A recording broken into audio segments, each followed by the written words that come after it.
you need to do a play-by-play tonight, man.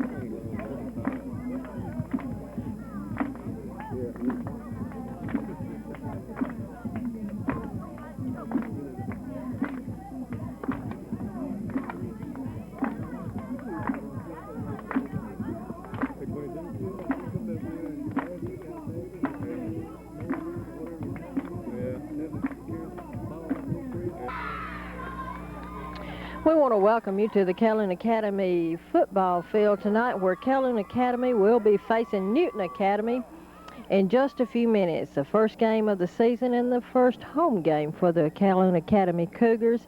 And we look forward to seeing just what kind of team they have this year, and I'm sure it's a good one. The Calhoun Academy games are brought to you this year by Calhoun City Telephone Company, by Custom Dimensions, by the Calhoun County Co-op, and by Bowles Honda in Bruce. We'd appreciate it if you'd take time to go by and tell these people how much you appreciate bringing them this game. Would also like to remind you at the beginning of the game tonight, as you leave tonight, you can go home, tune into Channel 7 and watch the game replayed. It will be replayed at approximately 10 o'clock p.m. tonight. The game will be replayed at approximately 10 o'clock p.m. on Friday night, again at 11 o'clock a.m. on Saturday morning. So we hope that you'll join us for the replay of this Calhoun Academy Cougar football game and the Newton Academy game.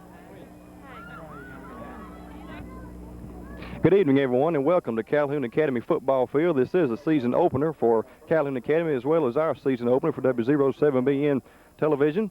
The Cougars of Calhoun will be hosting the Newton Academy Generals. With me this evening is David Barnett. We'll be bringing you the play-by-play this evening. David, it's been a lot of slam dunks, two-run homers between the time we left off from football season last year and the present time, but now it's time to look forward to touchdowns, interceptions, what have you. Sure has, Mitchell. You know, we really enjoyed the basketball, you know, this year, but coming into this football game, you know, both of us are a little bit nervous because it's been so long since we've called a game, you know, and I'm really looking forward to seeing what the Cougars have this year, you know, and I feel like that they are going to be a lot better team than they were, you know, last year. They've got a lot of returners coming, you know, Caleb Norwood, he's coming back as a quarterback, and he's an exceptionally good quarterback, in my opinion, along with some of the others, you know. And also, you know, I don't know what this other team has got down here, but, you know, from the looks of them, they got pretty good size. And also the Academy looks like they got a little bit more size than they had last year, if I'm not mistaken. So it should turn out to be a good, exceptionally good ball game for tonight. Thank you very much, David. We have 7 minutes and 5 seconds showing on the clock before the beginning of the game, the initial coin toss. I would like to point out that the Calhoun Academy Cougars have a total of 20 players listed on their roster, with a breakdown of 8 seniors, 3 juniors, and 9 sophomores. The Newton Academy Generals also have 20 players, with a breakdown of 6 seniors, 4 juniors, 7 sophomores, and 3 freshmen. We'll be right back momentarily with the invocation as well as the initial coin toss. Stay with us.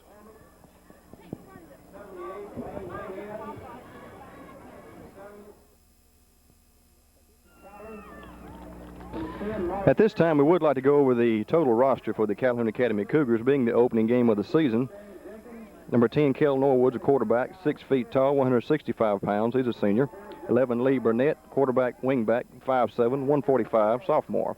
12, Chip Phillips, quarterback, wide receiver, 6 feet tall, 140 pounds. He's a senior. 22, Michael Landreth, running back, 5 feet 10 inches tall, 145 pounds. He's a junior. 30, Damon Doler, running back, 5 feet 9 inches tall, 182 pounds, junior. Number 31, Dennis Weaver, wide receiver, 5 feet 8 inches tall, 149 pounds. He's a senior. Number 40, David Clark, running back, 5'9", 185, junior. Number 50, Michael Ingram, guard tackle, 6'1", 200 pounds, sophomore. 51, Derek Taylor, tackle center, 5 feet 10 inches tall, 172 pounds. He's a sophomore. 55, Craig McCormick's a center, 6 feet 2 inches tall, 238 pounds, senior. And we see the Calhoun Academy Cougars breaking through their breakaway banner, making their way onto the field, coming to the near sideline. 60, Wayne Mayhen's guard tackle, 5'10", 150, sophomore. And 62, Steve Smith's tackle, 6 feet tall, 180 pounds, senior. 64, Jack Watts is a guard, 5 feet 9 inches tall, 170 pounds, senior. 66, Joe Tunnell's a tackle, 5 feet 10 inches tall, 145, senior. 72, Chris Easley is a guard, 6'2", 218, sophomore. 75, Dan May, guard, 5'6", 140, senior. 77, Whitney Casey, tackle, 5 feet 10 inches tall, 220 pounds, sophomore. 80, Mike Bush, wide receiver, 5 feet 6 inches tall, 115 pounds, sophomore. 81, Josh Morgan, running back, 5 feet 10 inches tall, 157 pounds, sophomore. And rounding out the roster for the Cougars, number 85, Steve Curtis. He's a wide receiver, coming in at 6 feet 1 inch, 163 pounds, and he's a sophomore. Cougar captains this evening are number 31, Dennis Weaver, as well as number 12, Chip Phillips.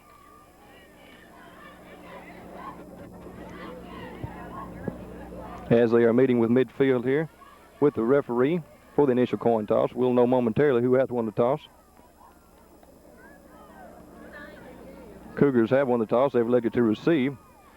So the game will begin with the Generals of Newton Academy kicking off to the Cougars of Calhoun to begin the 1989 football season for the Cougars, as well as W07BN football coverage.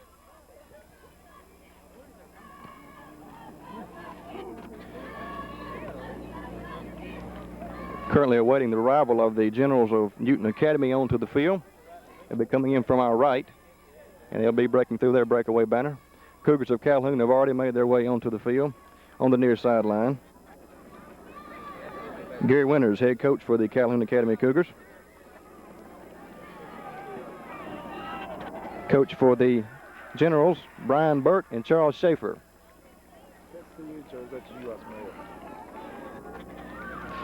Generals of Newton Academy make their way onto the field. They go across the way. Just moments away from the opening kickoff here. David, we have some dark clouds moving in here. I'm not so sure we'll make it through the whole game without some rain this evening. Well, you know, that's what I was looking at, Mitchell. Starting lightning out here and carrying on. I think I'm going to go back to the car and sit and let you cover the rest of this ball game. Oh, I had the same thing in mind, so I don't know what we're going to do. Well, William will just have to handle it then. Okay. It is August 25th. Calhoun Academy Cougars hosting the Newton Academy Generals. Calhoun Academy has already seen action earlier this month, the 17th of August. They were in a jamboree at Strider Academy. I understand they were successful in that particular outing. Now ready for our invocation and the playing of our national anthem. Stay with us.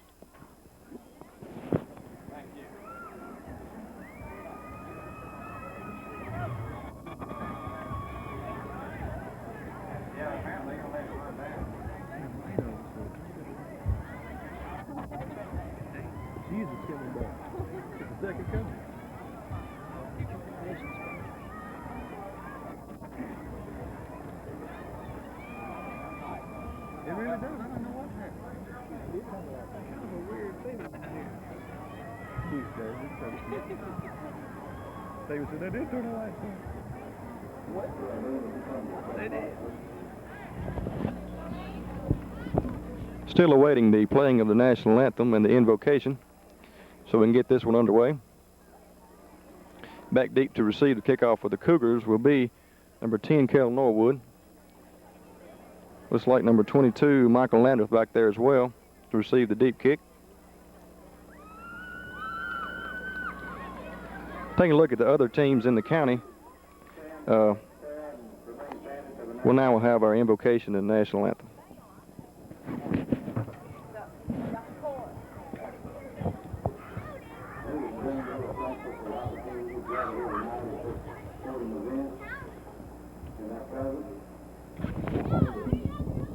I will protect each one of these young men during this contest, and be with them and help them to play in the best of sportsmanship and assert themselves as I would have them assert themselves. We ask this in my name, for Christ's sake, amen.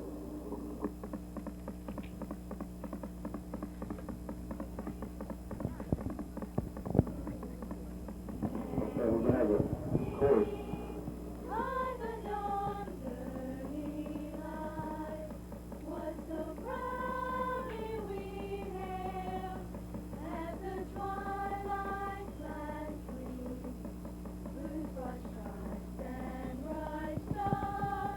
Through the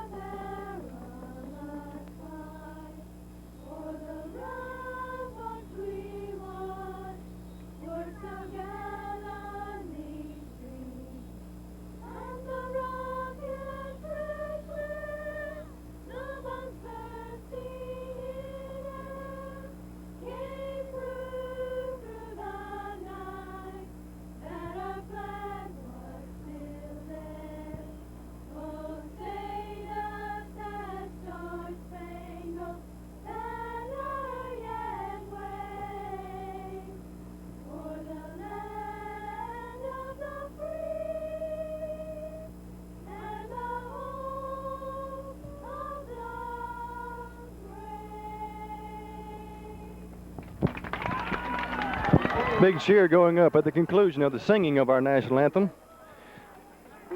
by a group there being directed by cheerleader sponsor Geraldine Fleming. Also due to receive a kickoff for Calhoun will be number 88.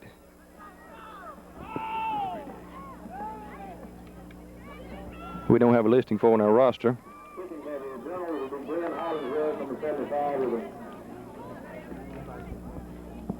Teeing the ball up for the Generals. Looks like number 75.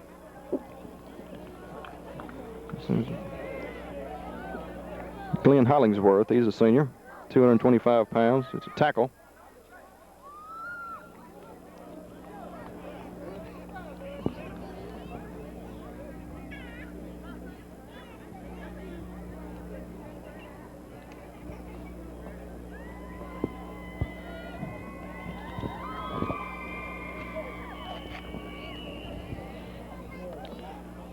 Hollingsworth approaches the ball. The game is underway.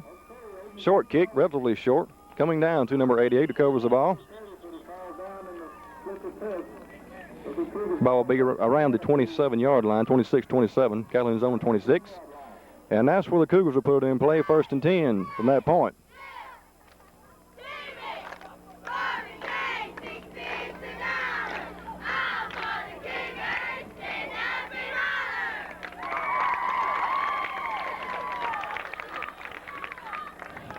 Number 10, Cale Norwood, the quarterback for Calhoun, sets up his offense, puts the wide man to the far side of the field and the near side.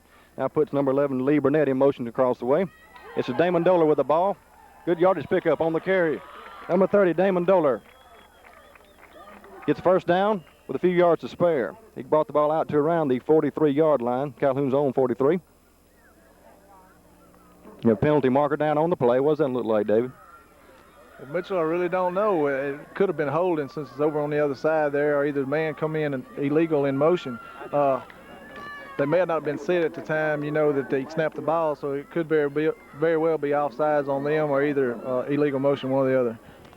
Looks like the referees are marching the ball back here on the Cougars, so that will nullify the good run. It is a legal procedure against Calhoun. And nullify the good run that time by number 30, Damon Doler. If you join us late, we are just getting underway. Clock shows 11 minutes, 34 seconds remaining in the first quarter of play. We are scoreless. Calhoun Academy Cougars are hosting the Newton Academy Generals. Again, this year's Cougar squad has a total of 20 players with 8 seniors, 3 juniors, and 9 sophomores. Cale Norwood brings his team up using the same offensive set. Again, putting number 11, Burnett, in motion across the way. Give again goes to Doler, I believe. Not much throwing room this time for number 30, Damon Doler. I believe it was almost the same identical play they ran momentarily for the big gainer. Definitely was, Mitchell. You know, he come up the middle there that time. They plugged the hole pretty well, and they're going to show them that they're not going to be able to run up the middle. And, you know, then again, Academy may try to come back and run the same play later on and break it for a big one like he did the opening of the game. We'll bring up a 2nd down situation with about 12 yards to go for the first now. Ball is resting on around the 27-yard line. Handoff goes to Michael Landreth. Got some running room now. He's got cleared sailing to the goal line. He's going to go all the way in for the score. It's number 22, Michael Landreth. Touchdown, Cougars.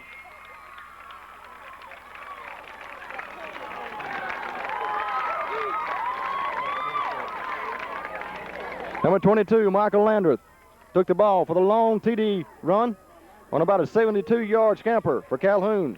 Puts the Cougars up 6-0 with 10:56 remaining in the first quarter of play. Mitchell, we'd like to say if the picture's shaking a little bit, it's because of the excited people here in the stands. A play like that will excite everyone, I guarantee you. Calhoun leads 6-0. Cougars being able to score in the opening drive here with the long run by Landreth.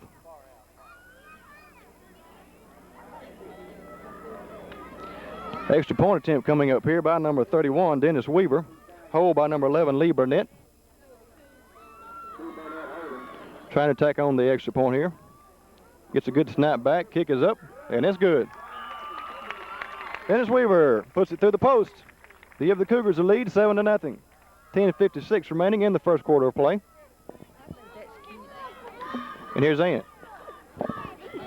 Well, Joe and I were sitting here talking about the mascot. Really, it adds to the game here tonight at Calhoun Academy football field. We want to talk for just a moment about the Calhoun City Telephone Company, and they take pleasure in bringing you this year's Calhoun Academy football games. Calhoun City Telephone Company believes service is the key to a successful business, and they are here to assist and serve all of your telephone needs.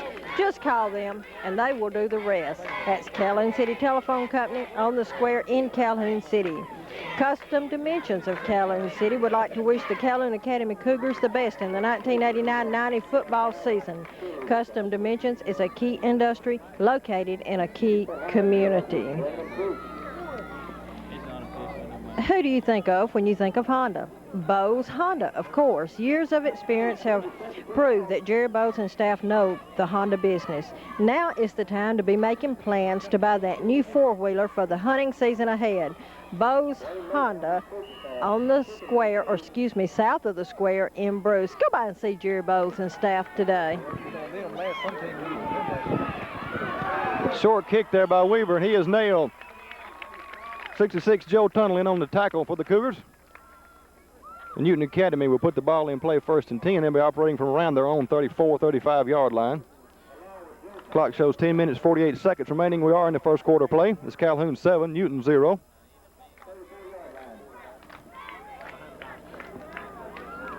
Number 1, Chad Jones, I believe, will be the signal caller for the Generals this evening.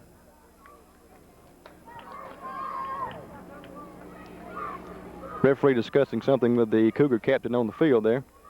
May have a penalty. I did not see a flag thrown. We'll have to wait and get the official ruling and see what transpires from there.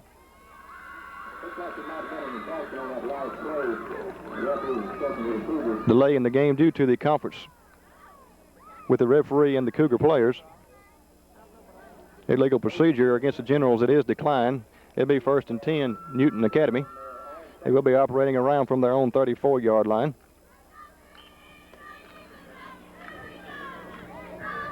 Cougars of Calhoun are the first team in the county to get their football campaign underway this year. Bruce will open up their season September the 1st with Calhoun City at home. And Vardaman will play East Webster at home also on September the 1st. Number 1, Chad Jones puts a wide out to the near side of the field, working with a two-man backfield set. Give goes number 88. He is hit there for not much running room that time.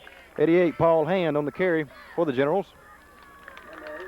55, Craig McCormick in on the tackle for the Cougars. Pick up perhaps 3 yards on the carry. We'll bring up a second down situation with the 7 yards to go for the first.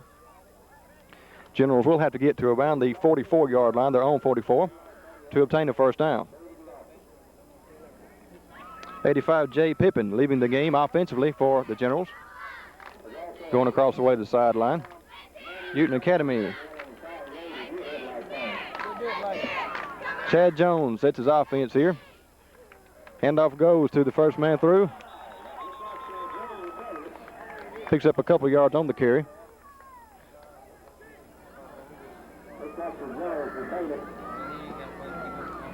Ball's going to be spotted on around the 42-yard line. Now they're spotting it back to around the 39. It will be a third down situation here with about 6 yards to go for the first. Pickup of perhaps 1 yard on the previous play. As number 24, Kyle Smith, leads the game offensively for the Generals.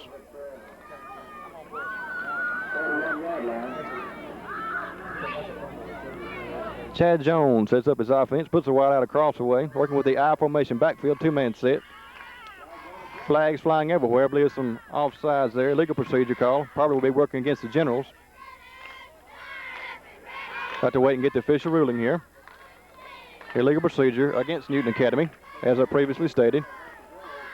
That will march the ball back 5 yards, where it will now still be third down, but with about 10 or 11 yards to go for another first.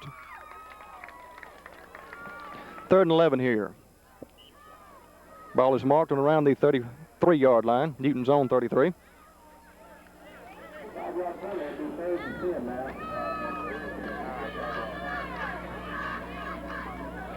Slight sprinkle of rain coming across the stadium here.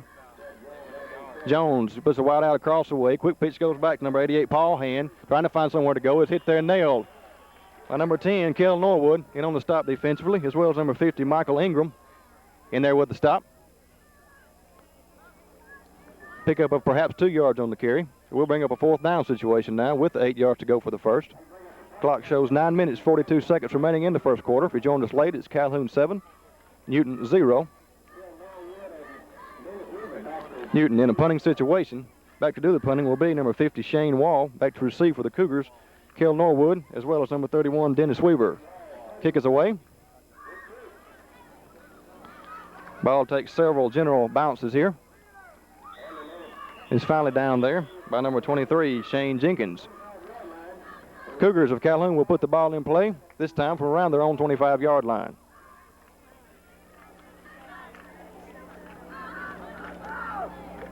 We would like to invite everyone who would like to do so to call the TV7 studio at 983-2801. If you would like for us to announce on the air during the ball game an anniversary, birthday, or an important event coming up, we will be glad to do so. Make sure you phone in all the details before the next scheduled game each Friday night. The number again is 983-2801. Norwood brings his team up, puts the wideouts left and right. Now puts 11 Lee Burnett in motion to the near side. Handoff inside, goes to the second man through. Pick up perhaps a yard or two on the carry.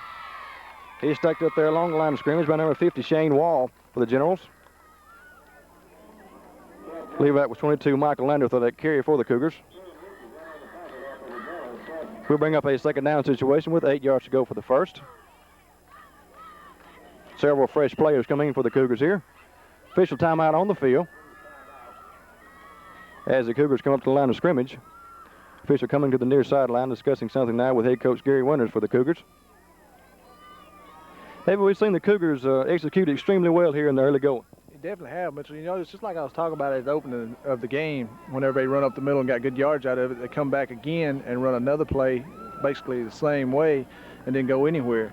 And then they sort of switched it around, brought another back through there, and he went 72 yards for the score. So that's what I was talking about. So they are looking really well so far. Clock is now running as the official starts play here. Norwood puts the wideouts left and right, working with the 3-man backfield set. Norwood hit there and nailed. Caught behind the line of scrimmage by number 64, John Jones for the Generals. He gets a quarterback sack.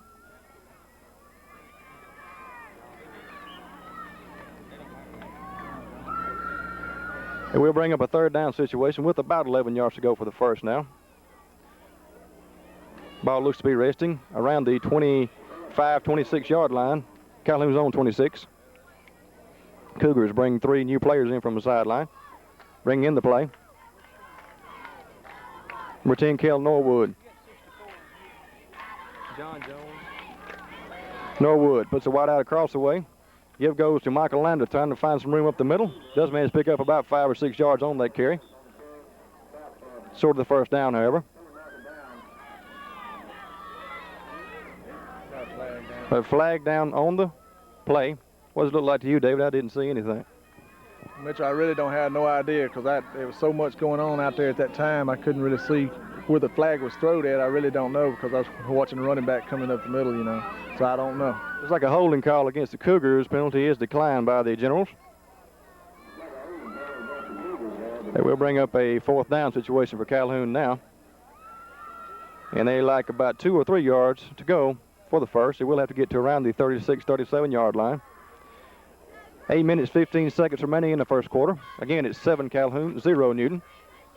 4th and 4 here. Cougars have elected to punt in this situation. Back to do the punting will be number 10, Kel Norwood. Back to receive for the Generals. Looks like number 23, Shane Jenkins. Norwood gets a good snap back. Kick is away. Jenkins gathers it in there at his own 35 and he's immediately tackled.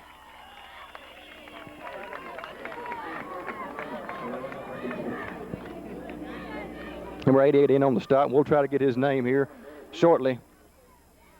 Steve Curtis, I'm told, number 88 for the Cougars, in on the stop there defensively.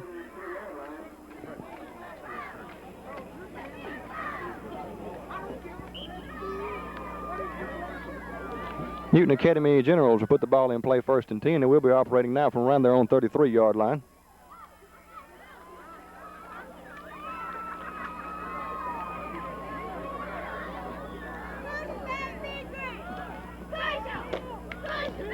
Chad Jones brings his team up, puts the wide out across the way, working the 2-man backfield set. Give goes to the first man through. He's hit there immediately and tackle by a host of Cougar defenders. And on the stop was number 61. We don't have a listing for as well in our roster. I believe also number 30, Damon Doler, in there with a stop. Kel Norwood perhaps with the assist as well. We'll bring up a second down situation with about 8 yards to go for the first now. Generals of Newton Academy operating now from around their own 35-yard line. Ball almost resting directly on the 35. Jones breaks his huddle and brings his team up to the line of scrimmage. Puts number 24, Kyle Smith, wide to the near side, working through I formation backfield set. There's some motion along the line of scrimmage. Cougar jumped off sides. We'll have to wait and see if they were drawn off. Get the official ruling here momentarily. Mitchell, that was against the Cougars. What had happened was the quarterback, he was sort of giving them that little bit of hesitation right there in between the call, and he was going for a second count, and the Cougars jumped off sides. So that will bring up a second down situation here for Newton Academy with only about 3 or 4 yards to go for the first. Timeout on the field as Gary Winters comes onto the field to discuss play with his defensive unit here, as well as Coach Brian Bird across the way, talking with his generals. With that timeout, we're going to go to Ann with a sponsor break.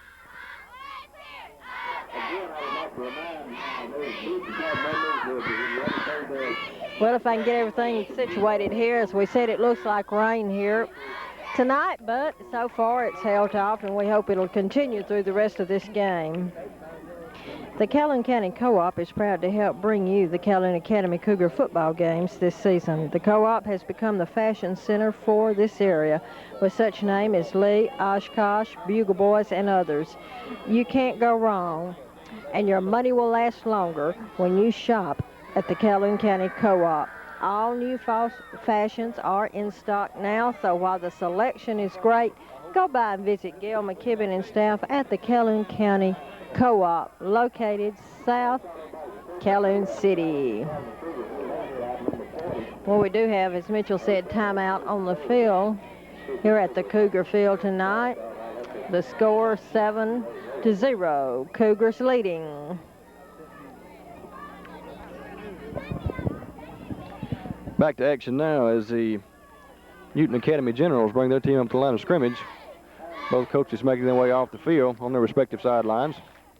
And one Chad Jones sets up his offense, working with the I formation backfield, two-man set, puts the wide man to the far near side of the field, and in the slot on the near side, and Shane Jenkins. Quick pitch is fumbled, scramble for the ball. Clears number 88, Paul Hand, trying to get a handle on the ball there for the Generals. Did manage to recover his own fumble, however. So the Generals will still have possession.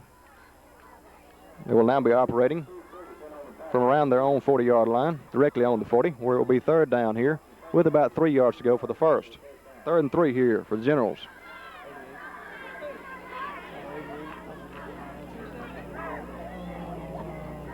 Clock shows 6 minutes and 20 seconds remaining in the first quarter, and the clock is running. 7 Calhoun, 0 Newton. Jones sets up his offense using the same offensive set. Everyone jumping off sides here. I believe that will be called against the Generals of Newton Academy, as we saw several members of the line jump early on that occasion. Illegal procedure call against Newton.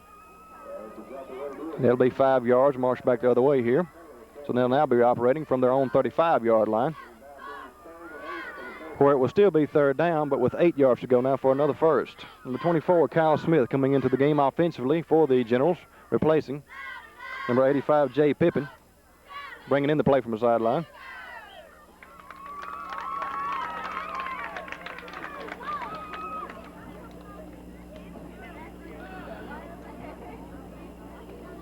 Jones still using the same offensive set, wide man to the near side of the field, I formation backfield. Jones wants to throw. Ball is in the air. It's going to be caught. Number 34, Gerald Fulkerson on the reception for the Generals with a big gainer. Got the ball into Cougar territory. That ball's going to be marked around the 38-yard line. Substantial pickup on the pass play. Definitely was, Mitchell. You know, I think it caught the Cougars a little bit of sleep there. They didn't think they was really going to throw the ball, and that guy got on the outside out there. You know, and he was open. The guy and the quarterback threw a real good pass to him, laid it right in there in his hands, and they got a substantial pickup out of it. Chad Jones on his first passing attempt gets a completion to number 34, Gerald Fulkerson, for the big gainer. That ball is going to be marked on the 37, 38-yard line. Jones working with the same offensive set. Quick give goes to number 23. You got a big hole. Finally tackled there. That's number 23, Shane Jenkins, on the carry for the Generals. You see, it's stacked up by several Cougar defenders. In on the tackle was 55, Craig McCormick for Calhoun. It will bring up a second down situation now with the 3 or 4 to go for the first. Clock is now running with 5:23 still remaining in the first quarter of play. Timeout call by the Generals of Newton Academy. While we have the time here, we would like to go over a list of some of the major universities in the state of Mississippi where they'll be playing their opening date, which will be September the 2nd. The Ole Miss Rebels will be going to Memphis State to take on the Tigers at Memphis. Mississippi State Bulldogs will take on the Commodores of Vanderbilt at Starkville. And again, September the 2nd, Southern Mississippi Golden Eagles travel to Florida State, take on the Seminoles. Other schools in the SEC playing on September the 2nd with their opener. LSU versus Texas A&M at College Station, Texas. September the 2nd also, Tennessee versus Colorado State at Knoxville, Tennessee.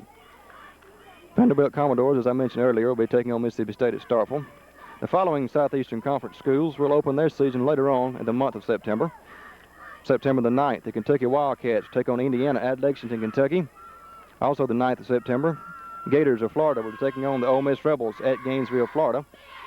9th of September, again, Auburn versus Pacific at Auburn, Alabama. 16th of September now, Bulldogs of Georgia will be taking on the Bears of Baylor at Athens, Georgia. And also the 16th of September, Crimson Tide of Alabama will take on the Tigers of Memphis State at Tuscaloosa.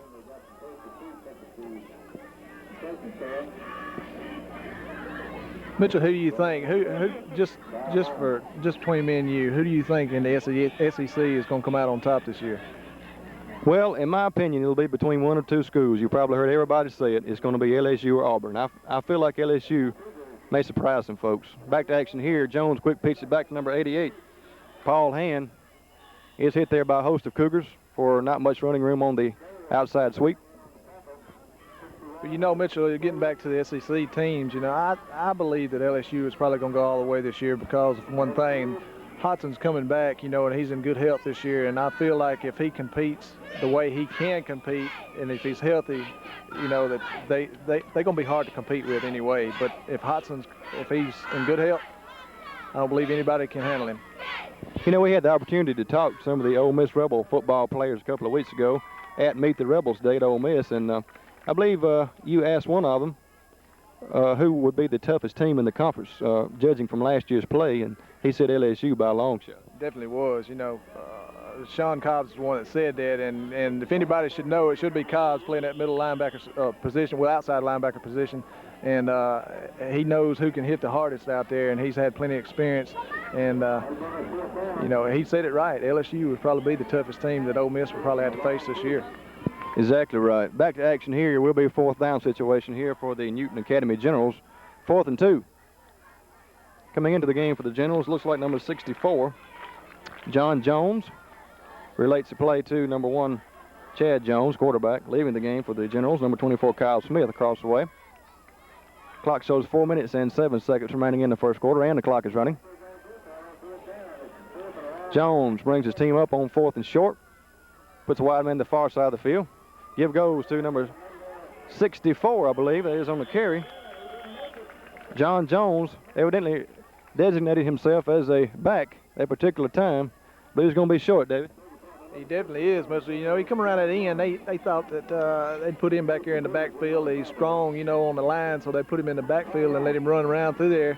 And it's sort of like the Bears used to use, you know, they used to use a refrigerator running him every now and then in the backfield, and they thought maybe they could get that first down since it was short yardage, but it didn't work that way. It will be Calhoun Academy ball, 1st and 10. I believe they'll be operating from around their own 30-yard line with 3 minutes and 45 seconds remaining in the first quarter. Cougars lead 7-0. I meant to ask you, David, what do you think about the big trade of Jim McMahon to San Diego? I'll talk about that later. Oh, right. 1st and 10, Calhoun operating from their own 30-yard line. Norwood Pitches back to Landreth. He's got some running room across the way. Down the far sideline. Finally dragged down from behind.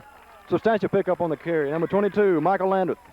First down, plenty to spare. Gets the ball into general territory. I believe that ball is going to be marked on about the 44-yard line of Newton Academy. That'll give the Cougars a first down. 3:17 now showing on the clock, and the clock is running. Coming to the near side for Calhoun, number 11, Lee Burnett. Number 88, Steve Curtis, as well as number 31, Dennis Weaver.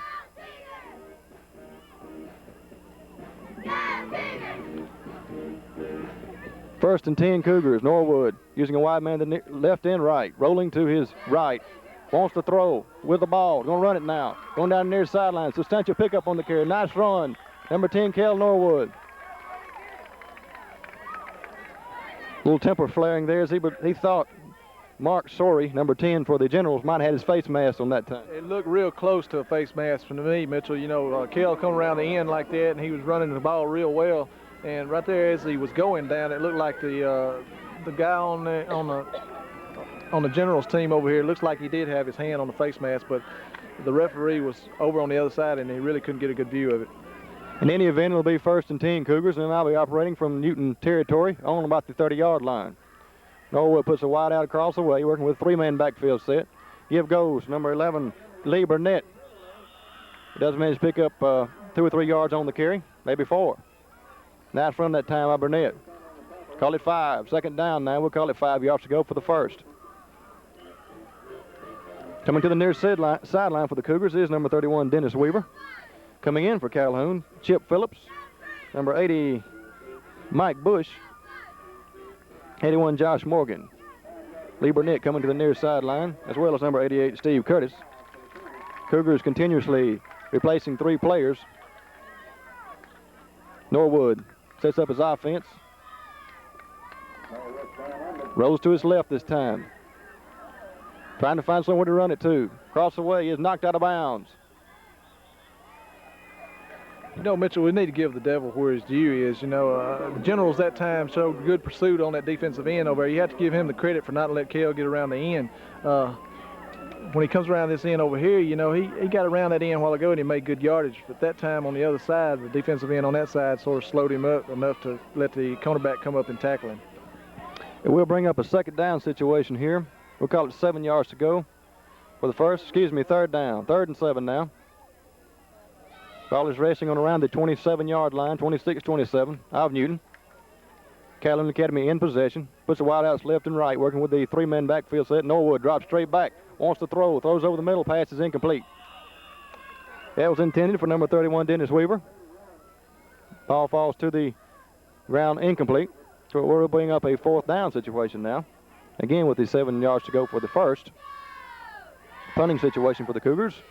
But they are in good territory here, in Newton territory, on about the 26-27-yard line. I feel like they'll probably go for it, Mitchell. As you see, they're huddling up back there. You know, they down there in good territory. If they don't get the first down, they're not going to lose that much unless they have an interception or a fumble one, and they, you know, maybe get the ball and pick it up and run with it. That's just exactly what they intend to do here. 4th down and 7. Cougars are going for it. Norwood working with the same offensive set. Quick pitch goes back to Landreth. Coming to the near side, trying to find the opening here. He's hit and nailed. Does manage to get the ball inside the 20 of Newton. I believe he got the first down, David. It looks like he did, Mitchell. You know, that second effort right there at the end, he was initially where he was initially hit at. If he had been tackled, you know, they probably wouldn't have got that first down. But when he come around and he hit that guy, and that second effort's what got that first down for him. It will be 1st and 10 now for the Cougars. Looks like they'll be operating from around the 18-yard line of Newton. 31 Dennis Weaver coming back into the game, as is number 81 Josh Morgan and 80 Mike Bush. Replacing Lee Burnett, Steve Curtis. Kel Norwood puts the wideouts left and right. Man in the slot on the right side, working with the split backfield, 2-man set. Norwood calling signals here, drops back, wants to throw. Trying to go to Weaver in the corner. He's got it. Touchdown, Cougars! Number 31, Dennis Weaver. In the left corner of the end zone. Kel Norwood found him and hit him with it. Put 6 more points on the board for Calhoun here. That makes it 13 Calhoun, 0 Newton. Clock shows 56 seconds remaining in the first quarter of play. David, there again, we're just seeing some good offensive execution here in the first quarter by the Cougars. You know, the Cougars are looking real well on the line. You have to hand that to the line back there whenever they can run that ball like that. Which the backs, if they can get around that end, they do a lot of it on their own. But when they go up that middle, that line is opening that hole up for them. And also they gave Kel Norwood some good protection then on that pass play. And the guy that run out there, Weaver, you know, he just fooled the guy, the cornerback, and just run by him, and he was wide open. 31 Dennis Weaver on to attempt the extra point here. Hold by Lee Burnett. Kick is up. And it's good. Dennis Weaver good with 2 extra point attempts already this evening. We're still in the first quarter here. That makes it 14 Calhoun, 0 Newton. Again, clock shows 56 seconds remaining in the first quarter of play.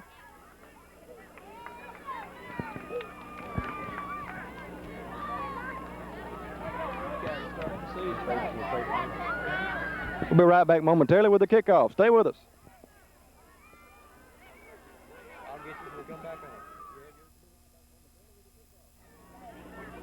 14 Calhoun, 0 Newton. 31 Dennis Weaver set to kick off for the Calhoun Academy Cougars. We are in the first quarter of play. Clock shows 56 seconds remaining. Weaver approaches the ball. Short kick coming to the near sideline. Ball sails out of bounds. So they'll back that ball up 5 yards. And Weaver will kick it again, this time from his own 35. David, any comment now you'd like to make about Jim McMahon, the big trade? Well, you know, Mitchell, I really didn't agree with him on one aspect.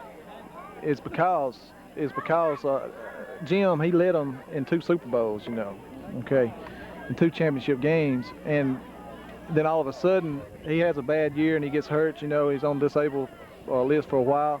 And then Ditka, there was a little bit of something in between them there that just wasn't going right. So Ditka decided he wanted to go with a younger quarterback and have a younger staff, you know, somebody calling the signals. So he, which it probably will help Jim in the long run because he'd probably get to play more. He'd be the starting quarterback more than likely at San Diego.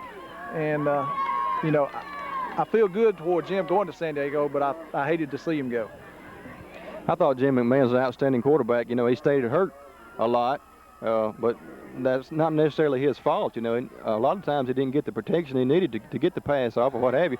The thing that stands out in my mind is a play that the Green Bay Packer just grabbed him and threw him to the ground after the whistle already blown the play dead, and I'll always remember that. That was Martin, one of the linebackers that played for the Packers. He really showed himself. In other words, you know, he meant to hurt him, and that's exactly what he did, and he hadn't been right since then. That's exactly right. Teeing the ball up for the Cougars once again will be Dennis Weaver. Back deep to receive for the Generals. Looks like number 23, Shane Jenkins, as well as number 12, Nick Mills, perhaps. Short kick. 85 with it. Jay Pippin, and he is nailed. 22, Michael Landerth in there with a stop defensively for the Cougars. You know, Mitchell, that's one thing that happens there whenever the Cougars kick that ball the way they do. They kick it high and short. If a guy catches it, it's giving them guys time to get down there and really lay a pop on them. Then again, you can look at it like this. If they let that ball roll around on the ground, if the Cougars get the ball, you know, it's theirs.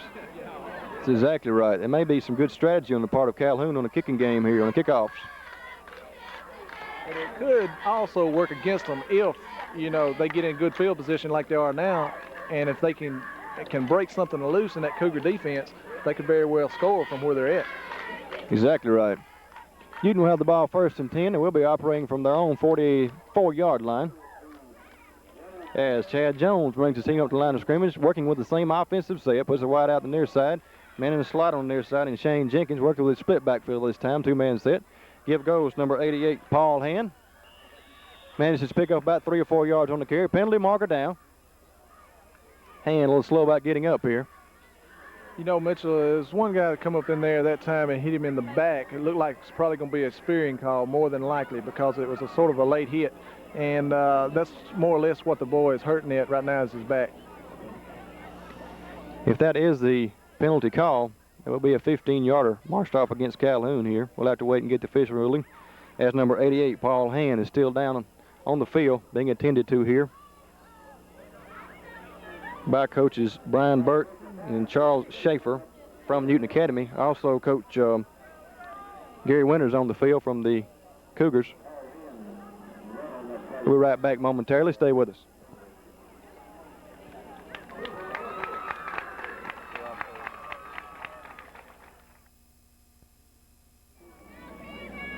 Back to action now. As we mentioned earlier, the spearing call was a 15-yard penalty assist against Calhoun here. And now the Generals will be operating from Cougar territory on about the 34-yard line. 1st and 10 Generals. Chad Jones working the same offensive set, I backfield formation. Number 23 with the carry. That was Shane Jenkins on that carry for the Generals. He picks up about 3 or 4 yards on the carry, maybe 5. Substantial pickup on that carry. Number 60 coming into the game for Newton, Jason Mitchell. As he replaces number 68, Chad Pippin. Jones breaks huddle and brings his team up. Still using the same offensive set. Wide man on the near side, and number 24, Kyle Smith, working with a split backfield formation. Give goes to the first man through. He is hit immediately and nailed. He was nailed that time by number 88, Steve Curtis, along the line of scrimmage, with no appreciable gain. That was a big league hit that time by Curtis, David. It definitely was, Mitchell. It looked like it was a fumble there. Cougars have recovered the fumble. Did not see it momentarily, but as you said, was a fumble on the play. Evidently Calhoun came up with it. We'll have to wait here and let the officials sort things out. In the meantime, the end of the first quarter. Again, it's Calhoun 14, Newton 0. We are coming to you this evening with our season opener from Calhoun Academy as the Cougars are hosting the Generals of Newton Academy.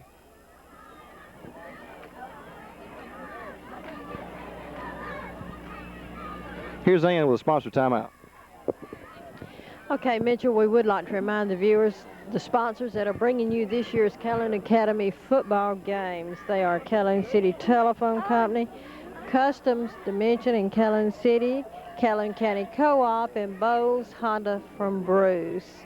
We'd appreciate it if you'd take time out to go by and tell these people how much you appreciate them for bringing these games to you, and also to patronize their businesses.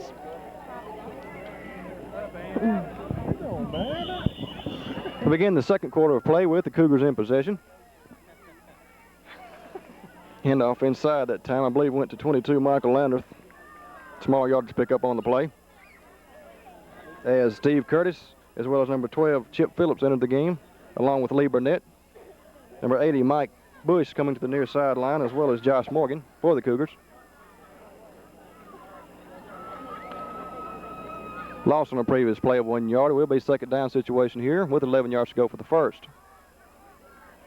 Cougars operating from around their own 27-yard line, 26-27. Norwood drops straight back, looking, wants to throw. In trouble now. He is hit there. Still on his feet. Finally downed, finally dragged down. There'd be a sack on that play. And on the sack was number 66, Kevin Richards, for the Generals. Big loss on the sack there. Norwood rolled back to his right, dropped straight back momentarily, then had to roll to his right under pressure. Could not find the open receiver. Had to go down with the ball for the loss. It will be a third down situation here with 17 yards to go for the first. Norwood puts wideouts left and right, working with a two-man backfield formation. Man in the slot on the near side. Quick pitch goes back to Landreth. Coming to the near sideline now. Finally knocked out of bounds there by number 1, Chad Jones. Landreth gets the ball to around the 50-yard line, almost on the midfield stripe. Penalty on the play there, Mitchell. We've got a flag back here about the time that Norwood hit the guy over here on the sideline, so it could very well be a clip. You know, we'll have to wait and see. But we'll have to wait and get the official ruling on the penalty here, as there is a flag laying on the field. It is a clip, personal foul against the Cougars, as you stated, David. There will be a 15-yard penalty assessed to Calhoun here. Nullify the good run there by Landreth. If you joined us late, we are beginning the second quarter of play. Clock shows 10 minutes, 35 seconds remaining. It's 14 Calhoun, 0 Newton.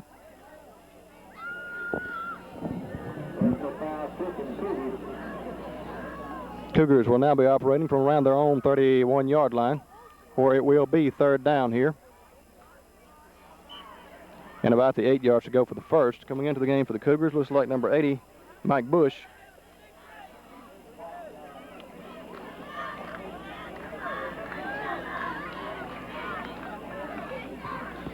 Norwood brings his team up using the same offensive set, puts the wideouts left and right, working with a two-man backfield set, split backfield formation.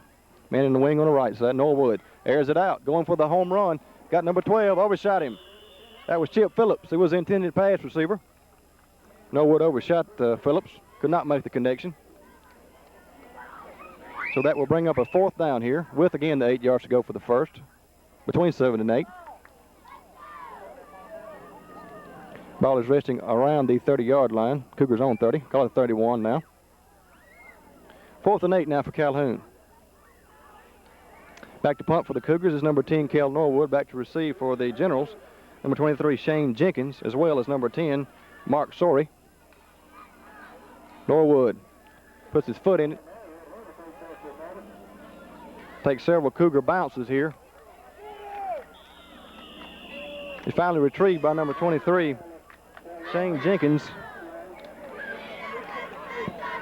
How many yards was that punt, David? Substantial punt there by Norwood. About like a 55-yarder, Mitchell. 55-yard punt. Kel Norwood with a good roll. Excellent punt here.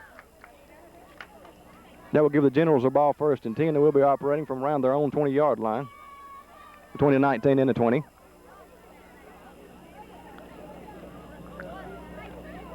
Clock shows 10 minutes and 1 second remaining in the first half of play. If you joined us late, it's Calhoun 14, Newton 0.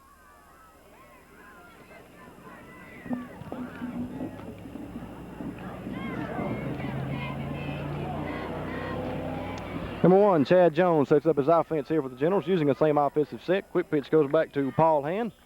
Up the middle, on the left side, nowhere to go. Did manage to pick up a couple yards on the carry, however.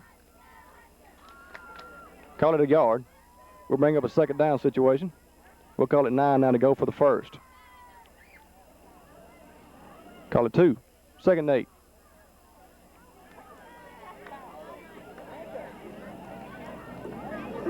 Paul Hand leaving the game offensively across the way. Excuse me, that is not Paul Hand. That's Chad Pippin, number 68.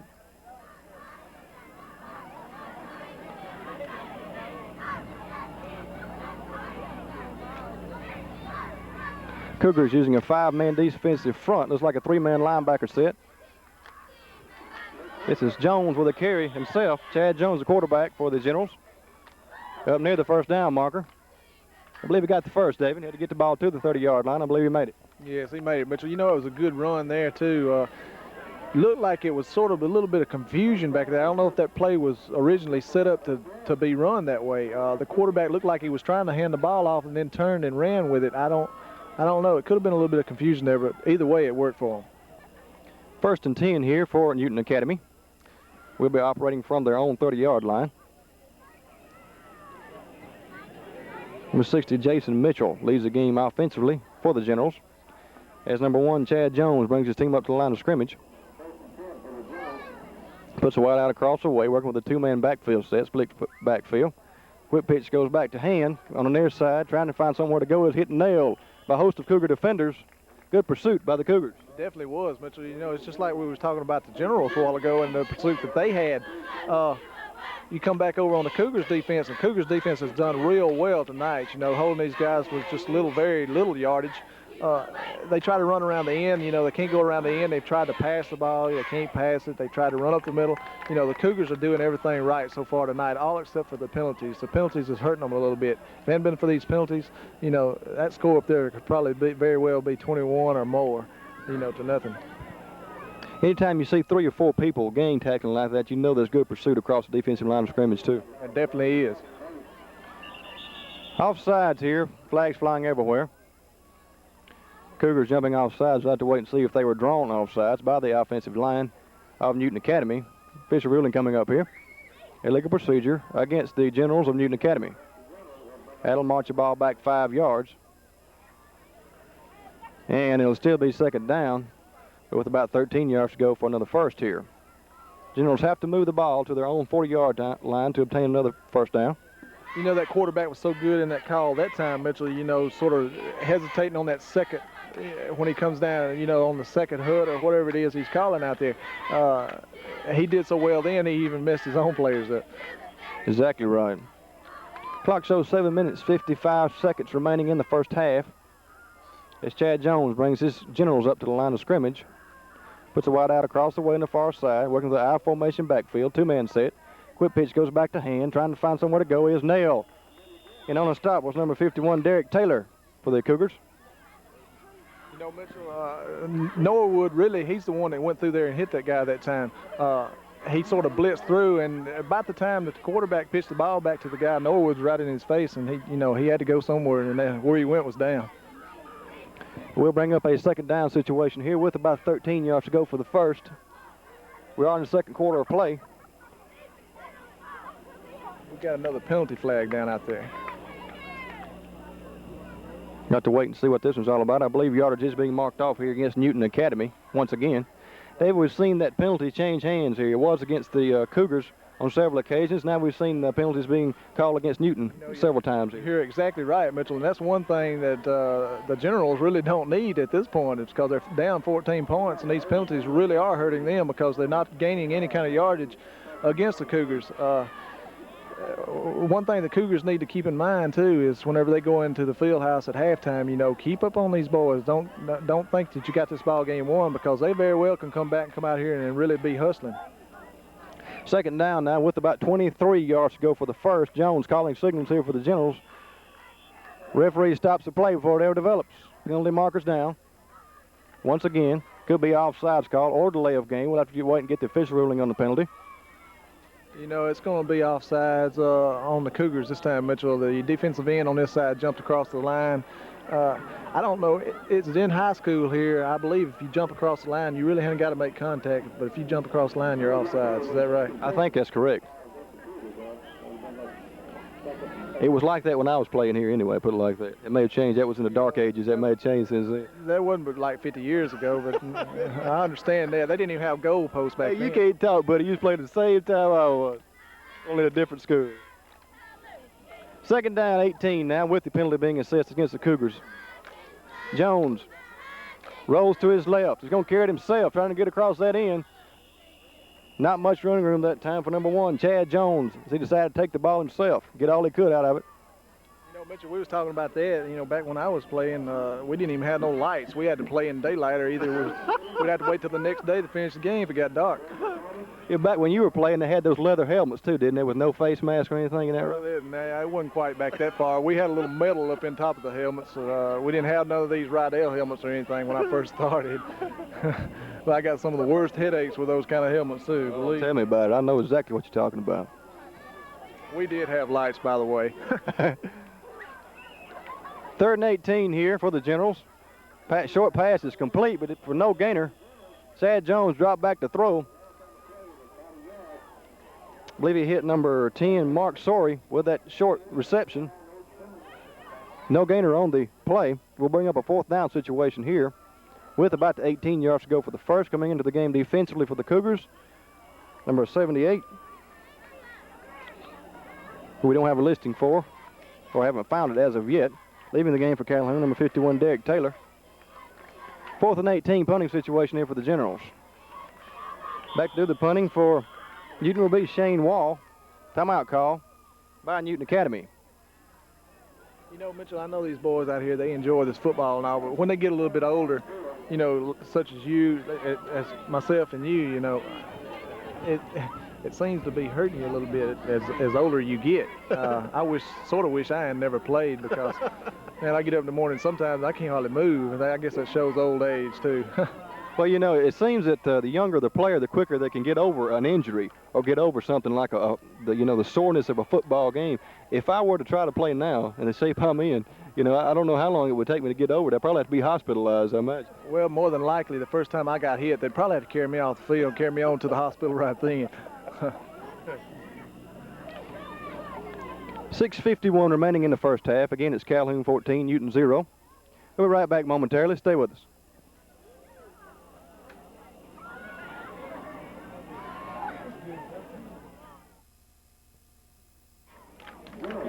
Back to action here. Newton Academy punting the ball away. This is Kel Norwood on his own 50. Coming to the near sideline, 45. Ran down the 40. Got some daylight now to 30. 35. Jumps over a would-be tackler. Loose ball. Ball is fumbled.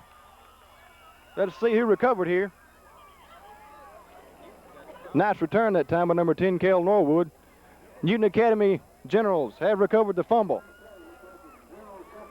So they have the ball 1st and 10 deep in their own territory to start this drive with 6 minutes and 33 seconds remaining in the half.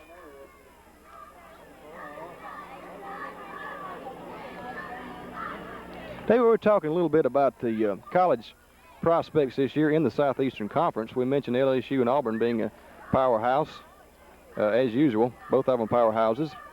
What about Mississippi State this year? You know, I've heard so many people say that they have so many starters returning, even though they had a bad season last year, winning only one game, I believe, their opening game. How do you feel about the Dogs' chances this year? Okay, let's wait down just play, Mitchell, and I'll let you know on that. 1st and 10. Jones hands off to first man through, nowhere to go. He is hit hard there by number 88, Steve Curtis. Pickup of a small yardage pickup of maybe 2 or 3 yards on the carry, however. We'll bring up a 2nd down situation. We'll call it 7 yards to go for the first. You know, Mitchell, getting back to Mississippi State, I feel like that they could have a good team, and which they probably will have a good team returning. But the only thing is, you know, with them down last year, that's going to be a little bit of a factor coming into this year, because they can remember how they played so bad last year. It takes a team anytime coming off of a bad year to try to recuperate and have a good year the next year. 2nd and 7 here for the Generals. Jones sets down his offense, puts a wide man to the near side of the field. Handoff goes to the first man through. Again, picking up the 3 or 4 yards on the carry up the middle. He is shy of the first down marker, however, I do believe. We'll have to wait and get the official spot. We'll bring up a 3rd down situation with about a yard and a half, 2 yards to go for the first now. Maybe call it 2, 3rd and 2. Ball looks to be resting on around the 15-yard line, Newton's own 15, with 5 minutes and 20 seconds remaining in the half, and the clock is running. You know, Mitchell, we were talking, you know, about the college teams. We interviewed those guys up there at Ole Miss, and I feel like Sandrone, he's going to go real high in the picks this year if he stays, you know, healthy through the whole season. And if he does that and he plays like he has been playing and known and can play as we know he can play, you know, he's going to be surely one of the top picks going into the Pro Bowls next year. Penalty marker down before the play ever develops. So I have to get the official ruling here. Delay of game call against Newton Academy. I agree, David. Sandrone, of course, has led the Southeastern Conference the last 2 years in interceptions. But, you know, when I said something to him about it in our interview, he said he really had no control over those interceptions. He just wanted to be a total team player, and that shows the true heart of a football player right there. It definitely does, Mitchell. He don't want to be an individual player. He wants to play for the team and with the team, and that, you know, that takes a great heart to do that also. No question about it. 3rd down, 7 yards to go here with the penalty. Handoff goes to Hand. He is nailed. Nowhere to go. He's hit there by number 30, Damon Doler, and tackled for a big loss on the play. That'll bring up a 4th down here with about 8 or 9 to go for the first now. Ball is racing inside the 10-yard line, Newton's own 10. If you joined us late, it's Calhoun 14, Newton 0. Clock shows 4 minutes and 30 seconds now remaining in the first half of play. 4th and 8, punting situation for the Generals. Back to receive the punt for the Cougars. It looks like number 10, Cal Norwood. I believe that's number 31, Dennis Weaver, back to receive as well. Shane Wall with the punt for the Generals. This is Weaver on the punt return for Calhoun. Trying to find some blockers. He is finally tackled there by a host of General defenders. They'll have the ball in good field position here, operating from around their own, around from the Generals' 36-yard line, I believe. 1st and 10, Calhoun. They will be operating from around the 37-yard line of the Generals, perhaps a 32. Having trouble reading the sideline marker here. Mitchell, if sometimes you want me to say something over here, just you may have to go ahead and say it, because, you know, I'm about to fall asleep over here. I am so tired today after getting back from Jackson. Been down there all week. 1st and 10, Calhoun. Kel Norwood puts the wideouts left and right, working with a 2-man backfield set. Man on the wing on the right side. This is number 30, Damon Doler, with a carry.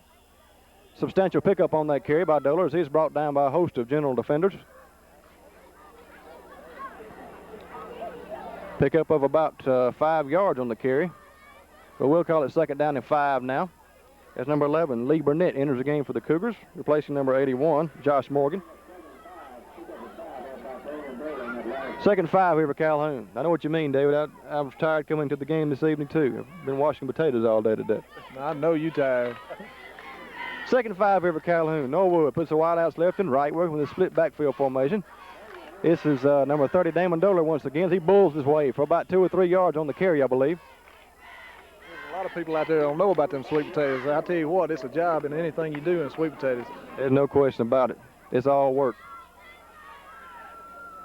Third down here. We'll call it about a yard to go for the first, yard and a half. Clock is running, 3:12 now remaining in the first half of play. As number 88, Steve Curtis, comes to the near sideline. Norwood sets up his offense, working with the same offensive set. Give goes to Damon Doler once again.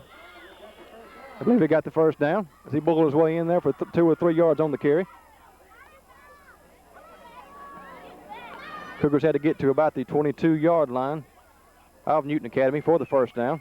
I believe he got the first there. We'll have to wait and see. Official timeout on the field. May have a measurement coming up here. Have to wait and see.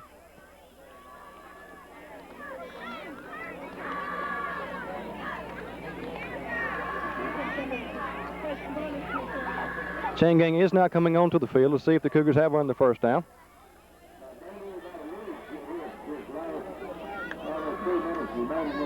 Official will stretch the chain. Looks like he might be a little shy from this angle. He is shy. About a foot or less, maybe half a foot there. We'll bring up a fourth down situation. And as I said, a matter of inches to go for the first. David, I will believe that the Cougars will probably be going for it in this situation in good territory. Timeout on the field here, I believe. Since they are working from Newton Academy territory with fourth in just a matter of inches. You know, Mitch, it's just like it was in the first quarter down on the other end of the field down here. If they can run it up the middle, you know, they got a good chance of getting that first down. Probably that's more than likely what they will do. Yeah, we'll be going for it here. Norwood working with the same offensive set as he has been working with all evening. Again goes to number 30, Damon Doler. Plenty of room. First down, Cougars.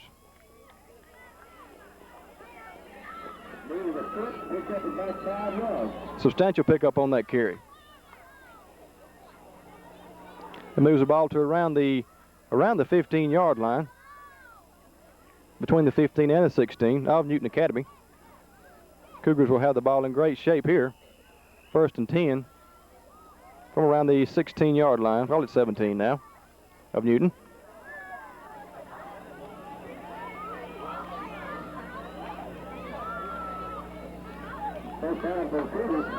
Handoff goes to Michael Landreth. They got some room across the way there. Driving for the goal line, still on his feet. Finally dragged down. Dragged down just shy of the goal line there. Number 22, Michael Landreth, on the carry for the Cougars.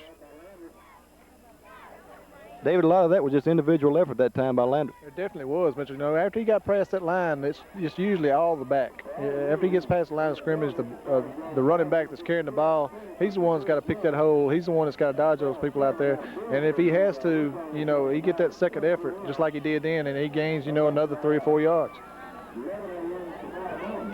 First down and about a yard to go to pay dirt here for the Cougars. Calhoun Academy knocking on the door with 2 minutes and 20 seconds remaining in the first half of play with a 14-0 lead. Norwood hands off to the second man through. Not much running room that time. I believe that was number 11, Lee Burnett, with that carry for the Cougars. We'll bring up a second down situation. Now with perhaps a yard and a half to go to pay dirt, with 1 minute and 58 seconds remaining in the first half of play. We'd like to remind everyone that the Channel 7 Sports Crew will be traveling over to Bruce football field next Friday evening, as the Trojans will be hosting the Wildcats of Calhoun City. And Dave, that's always a big game every year for both schools. It definitely is, Mitchell. I'll comment on that in just a little bit. Let's see what these boys going to do. I believe they're going to put this thing in the end zone. Second down and about 2 yards to go for the touchdown. Kel Norwood trying to get in. Touchdown, Cougars. Number 10, Kel Norwood, kept the ball himself, well, right up the middle of the field. And he got over for the 6. It makes it 20 Calhoun, 0 Newton, with 1 minute and 21 seconds remaining in the half now.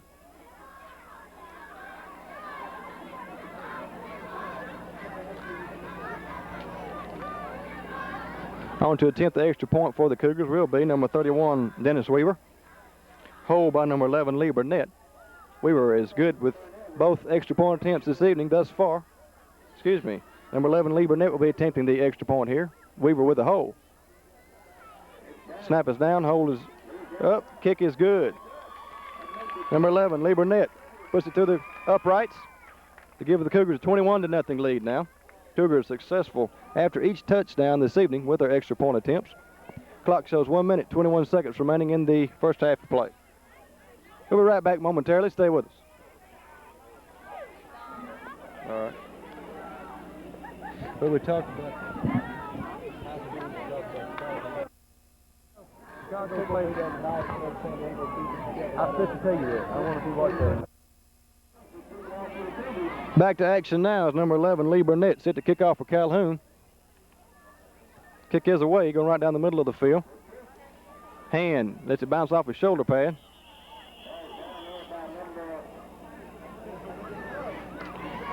And the Newton Academy Generals will take over. 1st and 10 and be operating around their own 20-yard line, I believe, or thereabouts. Hard to tell here from this angle. Maybe the 22.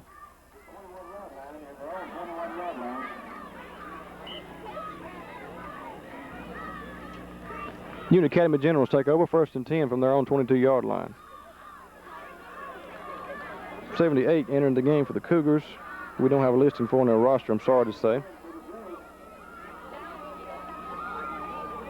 This is Chad Jones now, quarterbacking for the Generals. Give goes to Hand up the middle, trying to find somewhere to go as he is tackled by a host of Cougar defenders. Penalty marker down. He does manage to pick up about 3 yards on the carry, I believe. We'll have to wait and see what the penalty is all about.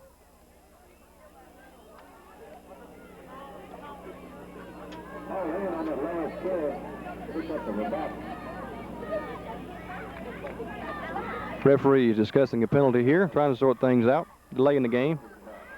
As they talk with the captain, the defensive captains on the team for the Cougars, discussing Calhoun's options here. Yardage is now being marked off against Newton Academy.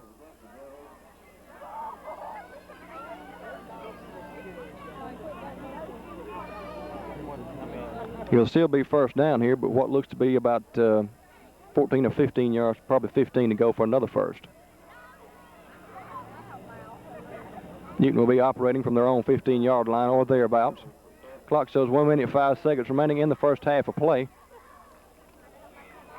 It's been all Calhoun Academy tonight. If you joined us late, it's Cougars 21, Generals 0 in the season opener for the Cougars, as well as the season opener for W07BN.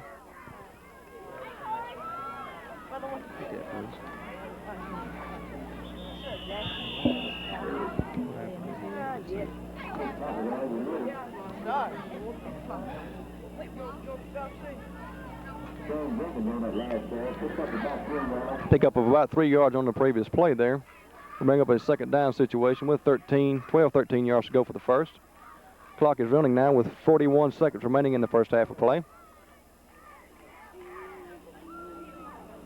Generals operating from around their own 20-yard line, deep in their own territory, where they have been most of the time this evening. Number 1, Chad Jones, calling signals here for the Generals. Wants to throw under pressure. Ball is loose. Going to be recovered by the Cougars. Calhoun Academy with the fumble recovery. 78 with that recovery for Calhoun. Calhoun Academy will take over in great field position here.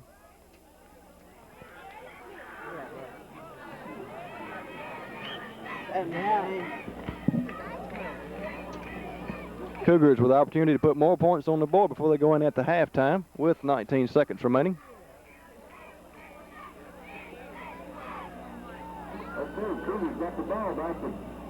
Norwood puts the wide man left, wide man right. Split backfield formation, 2-man set. Norwood throwing in the corner, going for Weaver, overshot him. 31 Dennis Weaver was the intended pass receiver.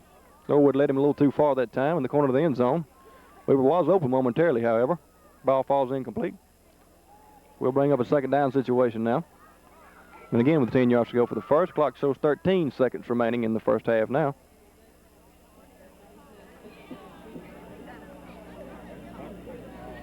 David, I'm about ready for the halftime here. Some of these hamburgers are smelling right. They definitely are, Mitchell. I'm about ready to go down there and get me about 7 or 8 of them.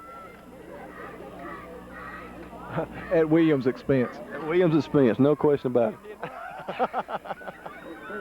Norwood on 2nd and 10 here. Drops straight back, wants to throw once again, looking. Firing across the middle, pass is caught. Touchdown, Cougars.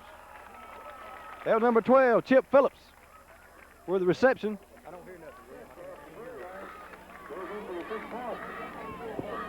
That was number 12, Chip Phillips, on the touchdown reception for the Cougars. Norwood drops straight back to throw. Spotted Phillips streaking across the middle of the field, hit him in the end zone for 6 more.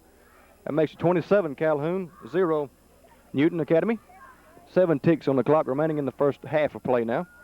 On to a 10th extra point once again is number 11 Lee Burnett. Hold by Dennis Weaver. Kick is up. And no good. Wide to the right this time. And that's the first failed extra point attempt by the Cougars this evening. So the score will stand Calhoun 27, Newton 0. May have a flag on the play here, across the way. Burnett may have another shot at it here. We'll have to wait and see the official ruling on the penalty.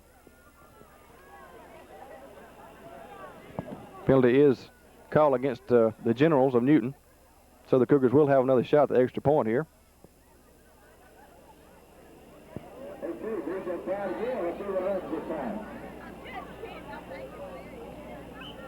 Number 11, Lee Burnett, set to kick the extra point attempt here. Hold again by number 31, Dennis Weaver.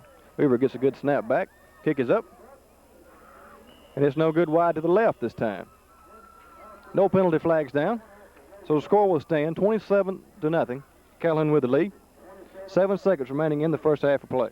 You know, Mitchell, we were talking a while ago where we got to go next weekend. Next Friday night is we got to go to Bruce over there for the Calhoun City and Bruce game.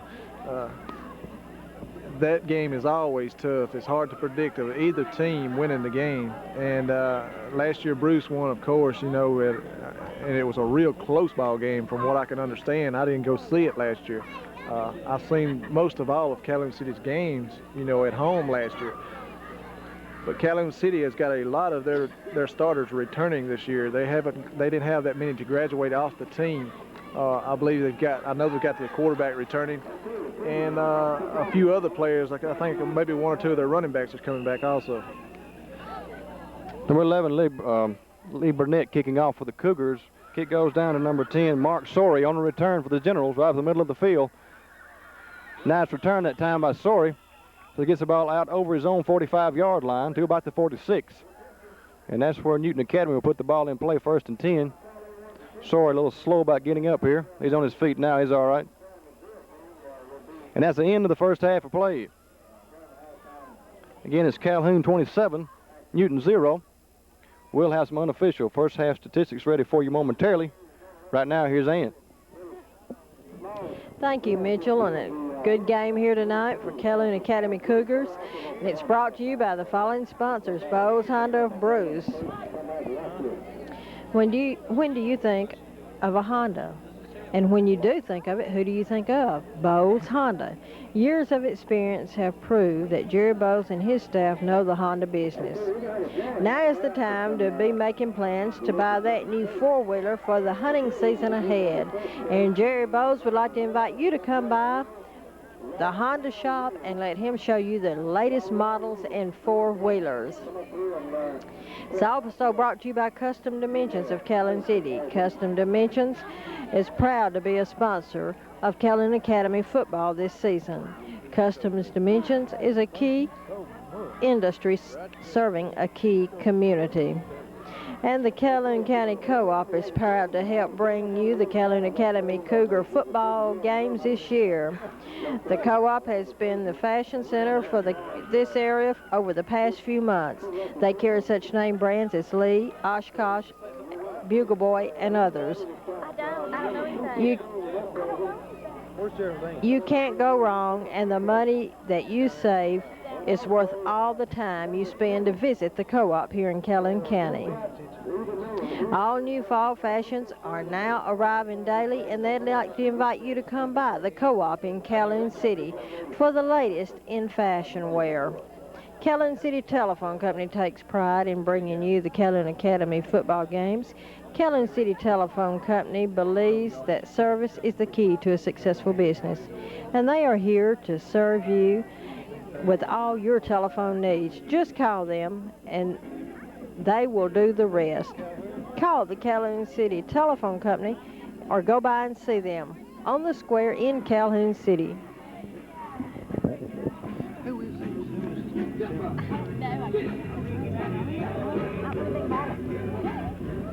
Sit back, relax, and enjoy as we are being entertained here at the half, I believe by the Calhoun Academy drill team and the mascot on the field as well. You know, I believe that's something that's a little new out there this year, Mitchell. Look at that mascot. You know, that looks original. It's sharp, no question about that. But now some unofficial first half statistics we'll go over with you while you view the halftime entertainment here. First for the Calhoun Academy Cougars, up 27-0 at the half. Number 10, Kel Norwood, had 4 pass attempts. He had 2 completions. Norwood, also the punter for the Cougars, had 2 punts for 43 yards and a big 55-yarder.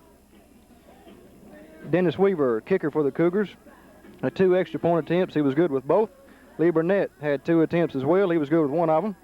On defense for the Cougars, 2 fumble recoveries and 1 sack. Calhoun Academy penalized 7 times here in the first half for a total of 60 yards. How the scoring came about for the Cougars: Landreth, 72-yard touchdown run. Norwood to Weaver, 20-yard touchdown pass. Norwood, 2-yard run for a touchdown. Kel Norwood to Phillips for a 10-yard touchdown. And that gives you the total 27 points for the Calhoun Academy Cougars. And of course, they were good with 3 out of 4 extra point attempts. Now turning to the Newton Academy Generals. Quarterback Chad Jones had 2 pass attempts, 1 completion for 30 yards, I believe. Shane Walls, a punter, had 3 punts, went for 40, 40, and 42 yards for an average of 41 yards. 40-point fraction, 40-yard average posted here. I'm not sure that's right. 40, 40, and 42 yards on the punt. Defensively, they had 1 fumble recovery on offense, 1 on defense. John Jones recording a sack and Richard recording a sack. Defensively for the Generals. Generals called with 6 penalties in this half for a total of 40 yards. They had 98 yards of total offense in the first half for the Newton Academy Generals. Of course, they are scoreless. And here we stand at the half. Calhoun Academy 27, Newton Academy 0. We're back with the second half shortly. Sit back, relax, and enjoy.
You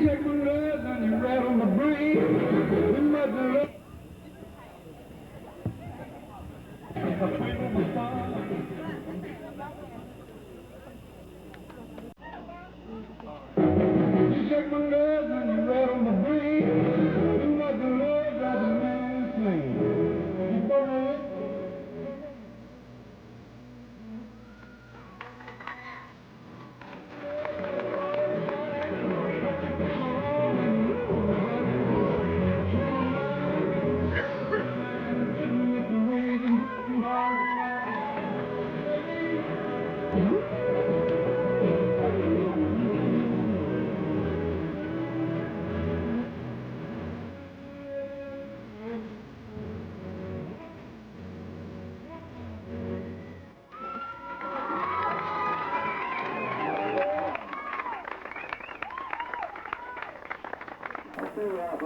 Nobody just come forward with this church on the numbers that are in the programs tonight.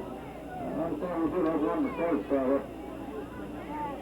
one of those numbers we drew a while ago is not a good number, so let me do another number, number 64. So we're looking for number 64 and number 20. Anyone out there in the program has that number written in there, that's one of two, so bring up room 56.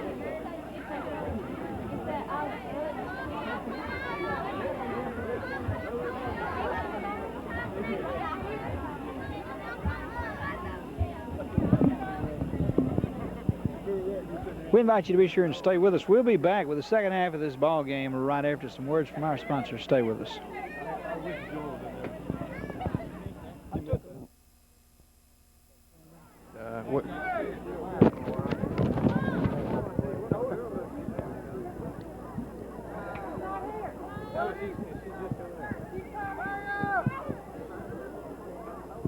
What's he hollering about? I don't know. Huh? Is that right? It's on the right side. It don't feel right, son. Turn it around. Now we talk. Yeah, Now it we works. talk. It works better that way. Are we on now? Should be. Here you know. We are at the half here. It's Calhoun Academy 27, Newton Academy 0. All set to begin the second half of play. We'll begin the second half with the Generals of Newton Academy receiving kickoff. Lee Burnett set to kick off for the Cougars. Kick comes to the near side.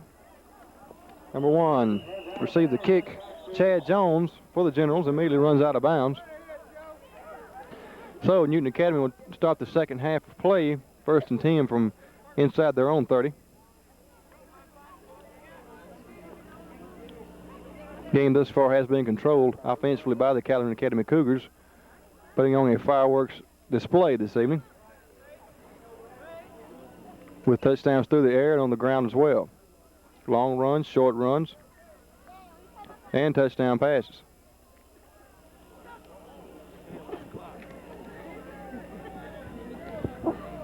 Newton Academy starts out the second half, 1st and 10 from their own 27-yard line. Jones gives the hand with a big hole up the middle. Still on his feet, finally dragged down.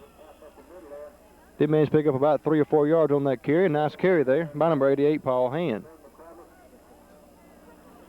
We'll bring up a second down situation with about the 6 or 7 to go for the first.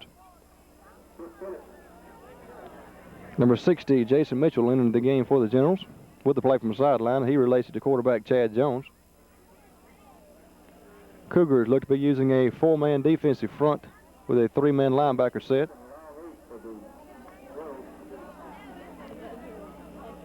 And using it very effectively thus far this evening.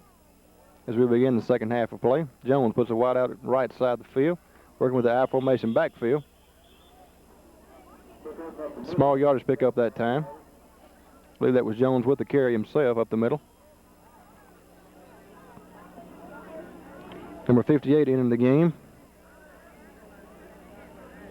for the Generals, who we don't have a listing for, replacing Jason Mitchell. We'll bring up a third down situation now with the 5 yards to go for the first. Ball is reaching on around the 33-yard line, Newton's own 33. Jones puts the wide out across the way, working with the I formation backfield set. Quick pitch goes back to Hand. Penalty marker down. Hand trying to find somewhere to go. Does get the ball to about the 35-yard line. We'll have to wait and see what the penalty's about here. We'll bring up a 4th down situation now. About 4th and 3 for the Generals. Illegal procedure call against Newton Academy. So they'll nullify the good run that time.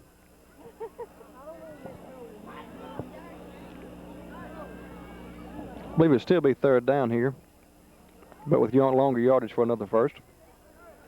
Generals will be operating now from around their own 30-yard line.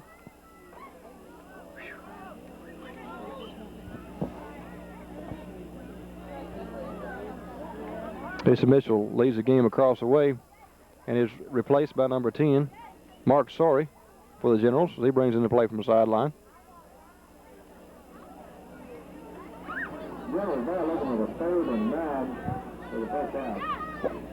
Third down here with about 8 or 9 yards to go for the first. Call it 3rd and 8. Jones drops straight back, wants to throw. Penalty marker down. Ball is caught there by number 34, Gerald Fulkerson, as he is tackled immediately. And on the stop was number 10, Kel Norwood, for the Cougars. We'll have a penalty flag down.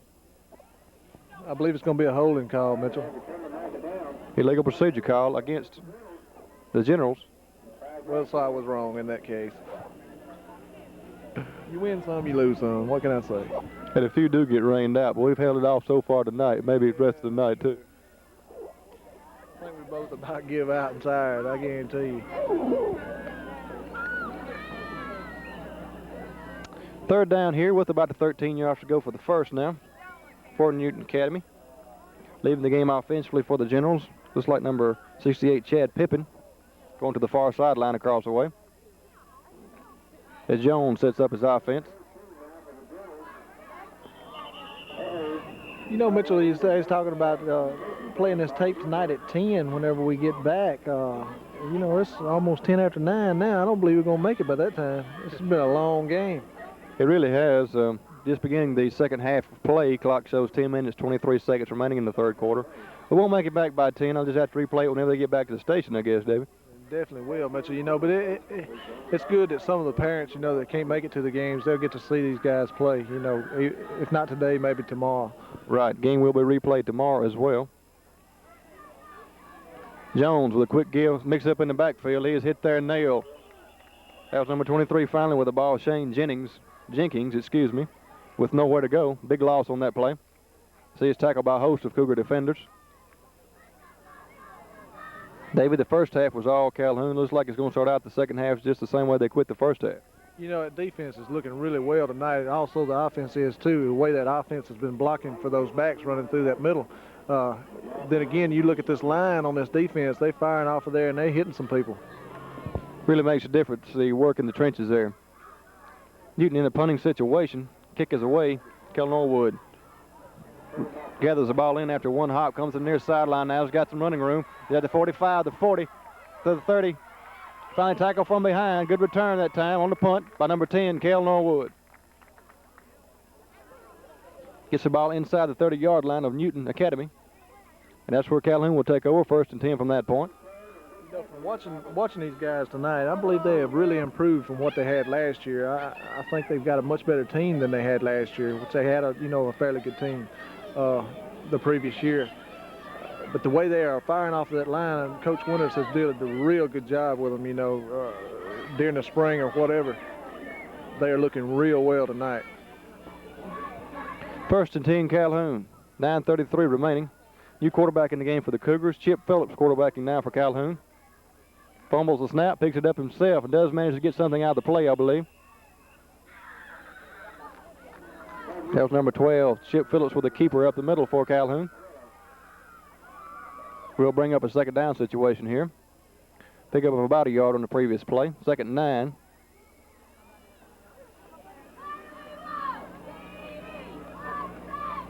Number 11, Lee Burnett coming into the game offensively for Calhoun, as well as 88, Steve Curtis. 2nd down 9 now for Calhoun. Again, Chip Phillips with the signal calling duties here for Cougars. Puts a wide man to the far side of the field, working with a two-man backfield set. Man in the slot. This is Michael Landreth on the carry. Right up the middle. Had a hole momentarily, but it closed rather quickly. Did manage to pick up a few yards on the carry, however. Perhaps 3 or 4 yards on that carry. We'll bring up a 3rd down situation. We'll call about 5 yards to go for the first now. Ball is resting just inside the 25-yard line of Newton Academy. Newton Academy Generals from Decatur, Mississippi. Chip Phillips brings his team up to the line of scrimmage. Puts the wide man to the far side of the field, one to the near side as well. 31 Dennis Weaver on the wing on the near side. Damon Doler and Michael Landreth in the backfield in split backfield formation. Ball is in the air on a pass attempt. Ball is caught. Penalty marker down. Number 10, Kel Norwood, I believe with the reception for the Cougars. Penalty flag on the play.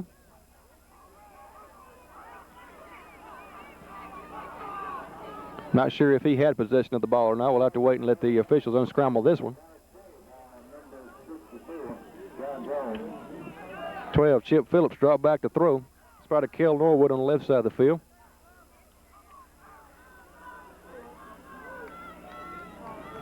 Officials discussing Newton Academy's options there, I believe, with the defensive captain on the field.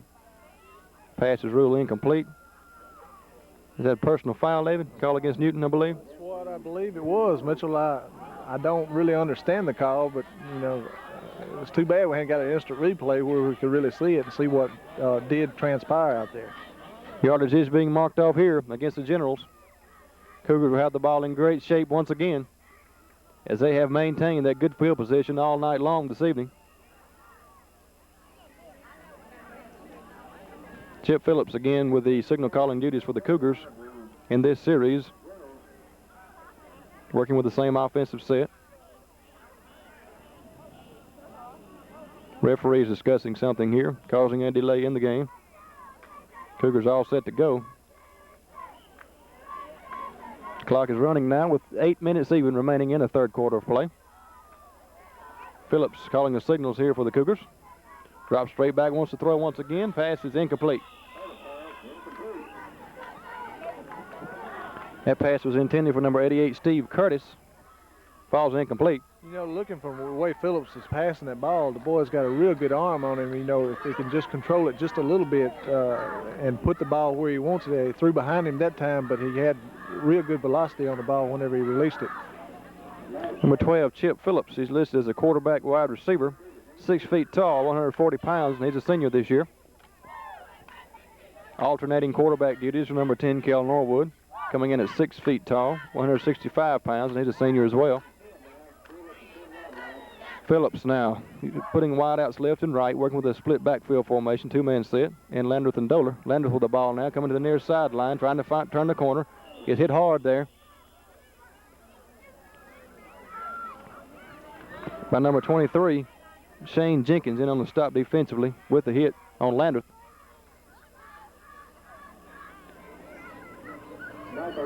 I know somebody's going to have a bad headache tonight.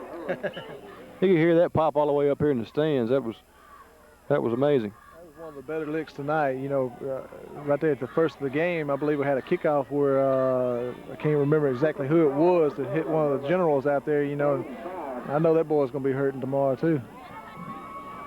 Chip Phillips puts the wideouts left and right, working with the man in the slot on the right in Weaver. Doler and Landreth in the backfield. Handoff goes to Doler, throw up the middle. Touchdown, Cougars. Number 30, Damon Doler, took the ball himself. Right the middle of the field, put 6 more points on the board here for the Cougars. And he gets that score with 6:59 remaining in the third quarter of play.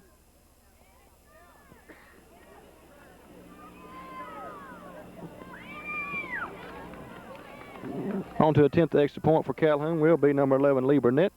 Hold by number 31, Dennis Weaver.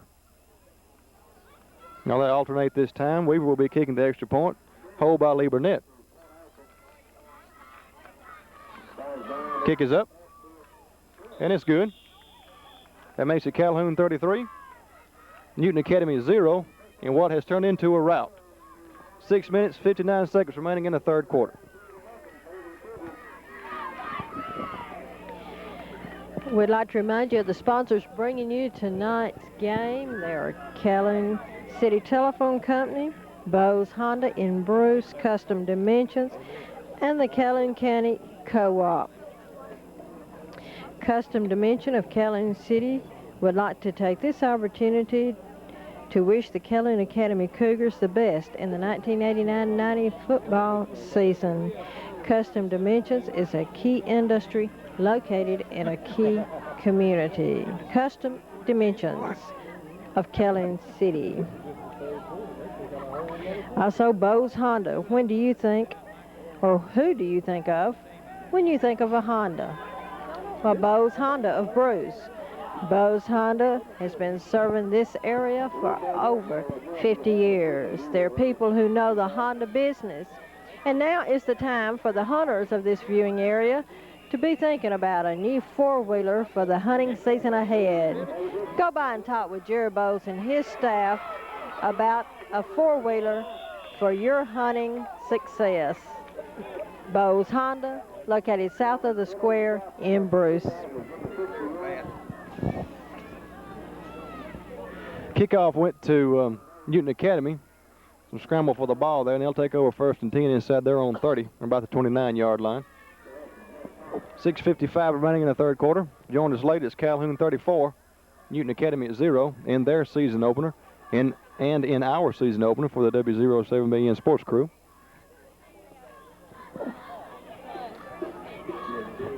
We would like to remind everyone once again that next Friday night we'll be at Bruce, where the Trojans will be hosting the Calhoun City Wildcats. And that should be a very exciting game, as it usually is every year. Chad Jones quarterbacking here for the Generals. Give goes to first man through. About a 4 or 5 yard pickup on that carry as he is tackled by a host of Cougar defenders.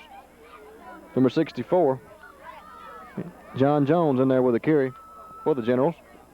Mitchell, we'd like to mention this season that we will be airing the football games each Friday night on TV7, approximately 10 o'clock, as soon as we can get back to the station after the games. That'll be for the whole season, and also at 11 o'clock on Saturday mornings. Second down here with about 4 yards to go for Newton Academy. Clock is running with 6:17 remaining in the third quarter. Cougars using a 5-man defensive front with a 3-man linebacker set.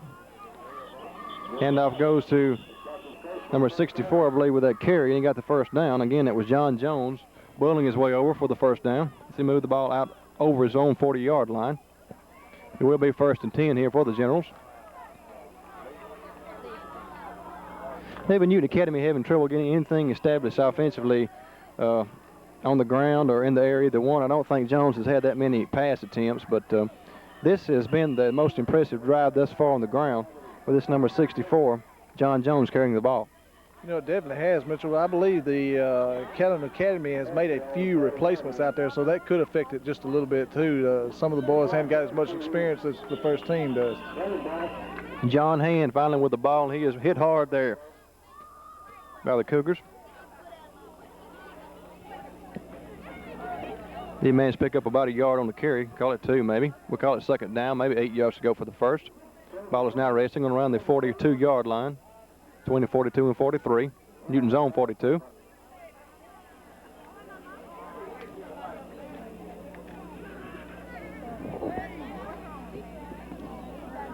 Chad Jones breaks huddle and brings his team up to the line of scrimmage. You see, he's had the signal calling duties all evening this evening. Quick give goes to the first man through. Picks up maybe 2 or 3 yards. Forward progress will carry him that far as he is pushed backwards by a host of Cougar defenders. On the stop was number 70 for the Cougars, as well as number 30, Damon Doler, I believe.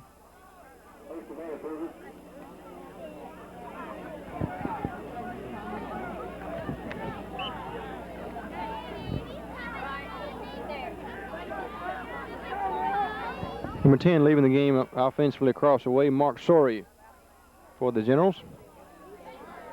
As Jones brings his team up to the line of scrimmage, working with the same offensive set.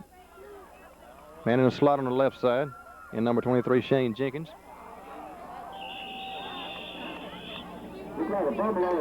Fumble on the play. I believe it was recovered by Newton Academy.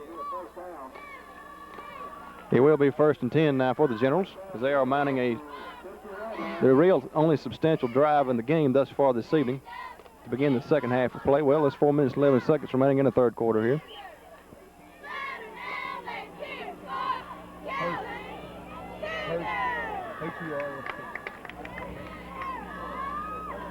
.24 coming into the game, Kyle Smith for the Generals, relaying the play from the sideline to quarterback Chad Jones. As number 87, Mike Hurst, leads the game offensively. 1st and 10 from the midfield stripe for the Generals. Jones on quarterback sneaks right up the middle, nowhere to go.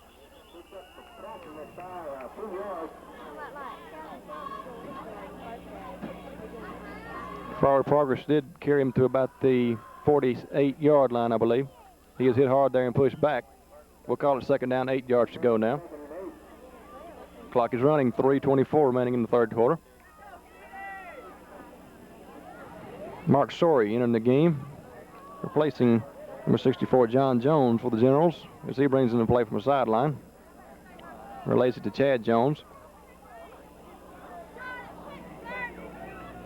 Jones brings his team up to the line of scrimmage here, using the same offensive set as he has used thus far this evening. Jones rolling to his right, in trouble here. He is caught there and knocked down. Good defensive play with number 88, Steve Curtis. Penalty marker down on the field.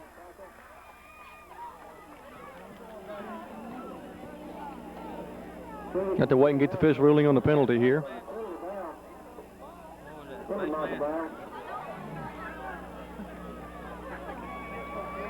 Yardage is being marked off here against the Cougars.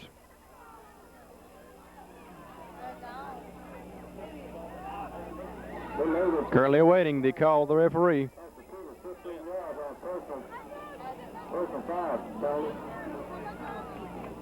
Referee indicated a personal foul call against Newton.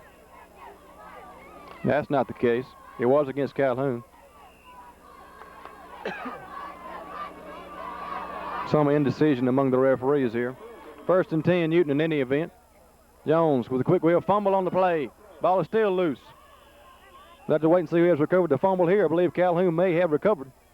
Saw a player in that vicinity. We'll just have to wait and let them unstack them here and see who comes up with the ball.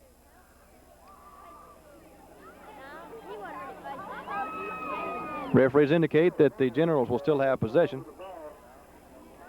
They will be operating from Cougar territory on about the 44-yard line.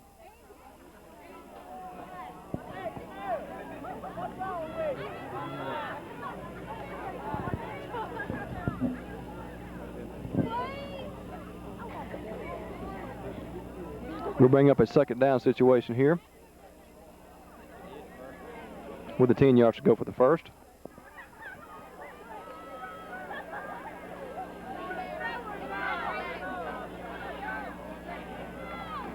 Jones right straight back, wants to throw. Pass is incomplete. I believe it was intended for number 34, Gerald Fulkerson. Threw it behind him. Ball falls incomplete. So we'll bring up a third down, and again 10 yards to go for the first. Okay, David, you're the coach of Newton Academy. What do you do? I would probably pack my bags and go home. No, seriously, Mitchell, you know, what can he do? He's done everything really that he can do against the Cougars, especially with the defense they are running tonight. The Cougars have really not done that much wrong, all besides their penalties. The penalties have hurt them a little bit, but as the score can tell, their offense is taking care of that part of it. So, you know, he's got to come up with something tricky here, and I don't know. I don't know what you do in a situation like that. They've tried to throw it. They've tried to run it. Maybe they ought to try the old drop kick or something. You know, I don't know. They definitely need the element of surprise here. They've tried everything in their book, and nothing has worked thus far this evening. Pass attempt on the previous play fell incomplete. We'll bring up a fourth down situation, and 10 yards to go for the first. Punting situation for the Generals. 2 minutes, 6 seconds remaining in the third quarter of play. If you joined us late, it's Calhoun 34, Newton Academy 0.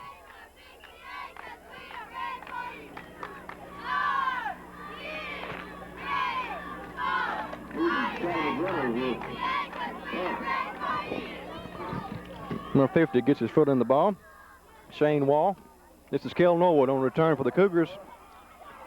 Kel slips down. Ball is loose on the field. I believe the referee has blown the ball dead there. So the Cougars will take over first and 10 deep in their own territory. They'll be operating from around their own 10-yard line as the offensive unit makes their way onto the field. Clock shows 1 minute, 55 seconds remaining in the third quarter.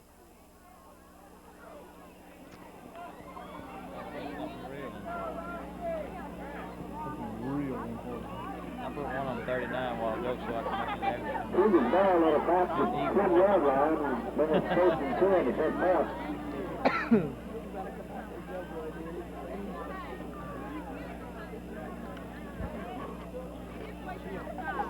Newton Academy working with 5-down linemen, 3-man linebacker set. This is Michael Landreth on the sweep for the Cougars. Finally tackled from behind. Substantial pickup on that carry, number 22, Michael Landreth. He gets a first down with plenty to spare there.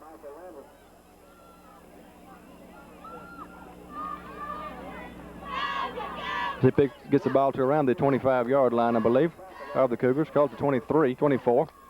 It'll be 1st and 10, Calhoun. In the game now for the Cougars is Kel Norwood, Josh Morgan, and Mike Bush. Going to the near sideline, Steve Curtis, as well as 2 other players there for the Cougars. I believe Lee Burnett coming to the near sideline as well. Number 12, Chip Phillips with the signal calling duties here for the Cougars. Puts the wide outs left and right with the 2-man backfield set. Drops back, wants to throw. Ball is in the air. Incomplete. Almost picked off there by number 1, Chad Jones. Ball falls to the ground, incomplete. So that'll bring up again a 2nd down situation with the 10 yards to go for the first. Coming to the game defensively for the Generals, number 34, Gerald Fulkerson. He replaces number 60, Jason Mitchell.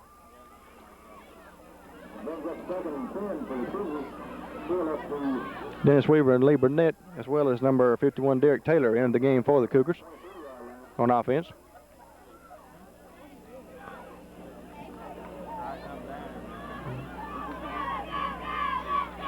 Chip Phillips with his signal calling duties here for Calhoun. Puts the wideouts left and right, working with a 2-man backfield set, split backfield.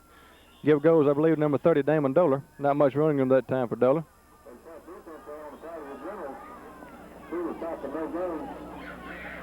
Clock is running now with even 1 minute remaining in the 3rd quarter of play.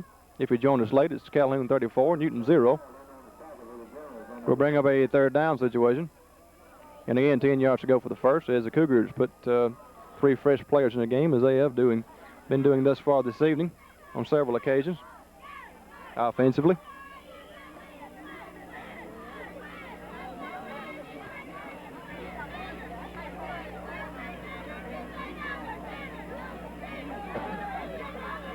Phillips calling signals now for the Cougars. Drops straight back, rolling to his right. Wants to throw. Ball is in the air. It's going to be intercepted this time. This is number 23, Shane Jenkins. The interception for the Generals. Chip Phillips a little slow about getting up back there. Phillips still on the ground. As Coach Winters makes his way onto the field.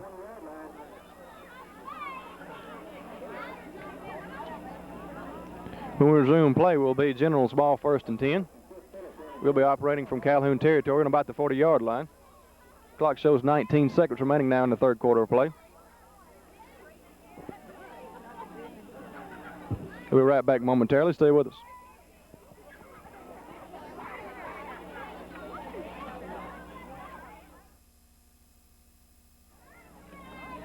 Chip Phillips getting a nice round of applause as he's assisted off the field. Seems to be all right now, taking out the cobwebs there on the sideline. 19 seconds remaining in the 3rd quarter. Calhoun 34, Newton 0. It'll be Newton Academy ball, 1st and 10, operating from Cougar territory on about the 40.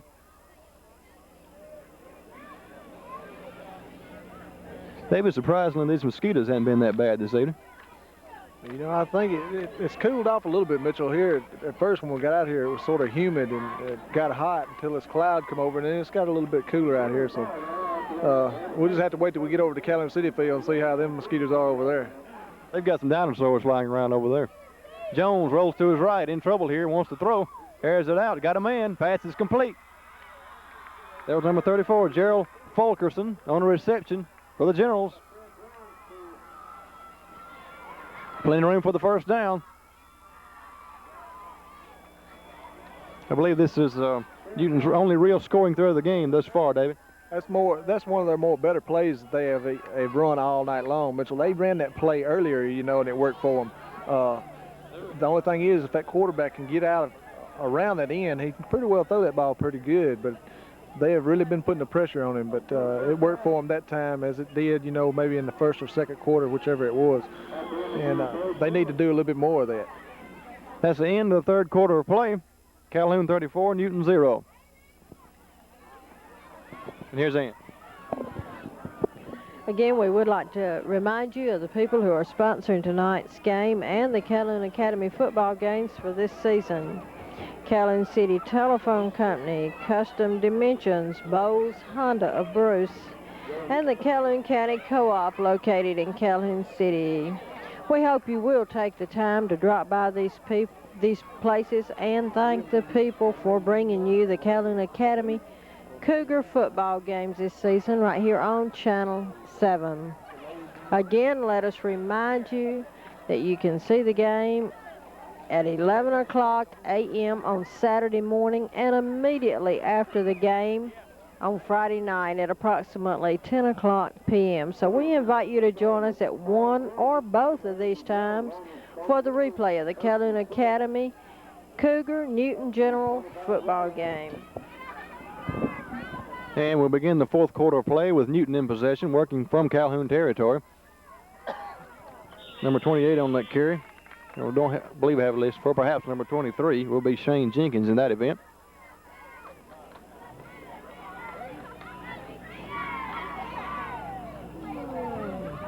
Pickup of about 3 or 4 yards on the carry. We'll call it 2nd and 6 here. Give him 4. Mark Shorey coming into the game across the way, relaying the play to quarterback Chad Jones.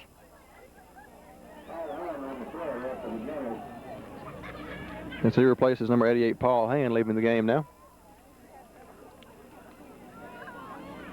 Jones breaks huddle and brings his team up to the line of scrimmage. Puts a wide out across the way on the far side. Working with the I formation backfield this time, 2-man set. Mix up in the backfield. He is nailed there by a host of Cougar defenders. That was number 23 on that carry, Shane Jenkins. Newton Academy having trouble getting anything established with their running game. They did manage to pick up a few passes. It seems like with the Generals back there in that backfield, Mitchell, they've had a lot of, I don't know, the quarterback, he's not, either the running backs are coming around, he's not handing the ball off smoothly to them, or either they're getting the plays mixed up in the backfield. It seems like they're having a lot of broken plays back there. It seems to be some undecision about the exchanges, who should hit which hole and what have you. It seems like a team that is really in their first game of the year, which actually this is what it is. They've got a lot of learning to do. They get all this worked out. And you see this team later on this year, these Newton Academy Generals, and they'll probably be a better team than we're looking at tonight. Well, they will. It being the opening game and them coming out and probably haven't. I don't know. I've never heard of this team before. So, it could be that this is a new team coming out just for the first time. If it is, there was a team that come out in the conference that Vardaman was playing in here a while back. It was called Blue Mountain, and I think they finally, just packed it in and quit playing because I don't hear anything from them anymore. And they, just about every time they'd come out on the field, they just act like they didn't have the experience to get out there and compete with anybody. That's exactly right. I'm anxious to see on down the season this year with these Calhoun Academy Cougars, how they'll fare against some of these other teams that are probably a better caliber team than the team they're facing this evening. They play Carroll Academy, Deer Creek, Bayou, Strider. Strider's always tough. Mount Pleasant, Kruger, North Sunflower. We saw him play North Sunflower last year, Jones wants to throw in trouble now. Going to run it himself, trying to get around that end. He is caught there. 55, Craig McCormick in on the stop, as well as number 30, Damon Doler for the Cougars. We'll bring up a 4th down here. North Sunflower last year gave the Cougars one of their better games that they had last year. If you'll recall, we were here to cover that game, and it was just like they've got a guy on North Sunflower that I don't believe is going to be returning this year. He was a senior last year, I think. I can remember his number was number 32, and we call him the Bloody Boy because whenever he was playing, they run him just about every play, and he was bloody just about from head to toe after the game was over. He was really their workhorse. I remember that game very well. I believe of the games we covered with the Cougars last year, we covered, I believe, 3 games, and they won 2 out of the 3. So they were successful on WZ7BN football coverage last year. Norwood with his signal calling duties now. Quick give inside. Went to Damon Doler. Not much running room that time for Doler. Hole was open momentarily, but it quickly closed just as soon as it was open. We have an injured player down here for the Newton Academy Generals. We'll try to pick up that number and relate it to you as soon as we can.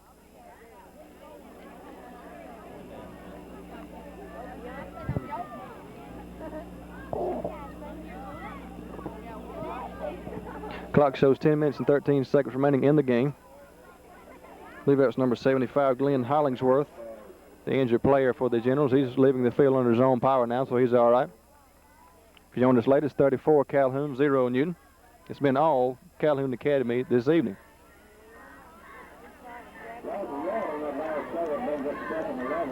Kel Norwood now with the signal calling duties for the Cougars. Puts the wideouts left and right, working with a two-man backfield set.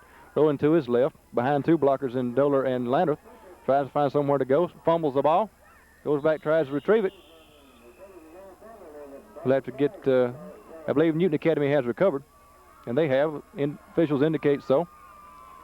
So the Generals will take over 1st and 10 in Cougar territory. Got to wait and see where the officials spot the ball here on the fumble recovery.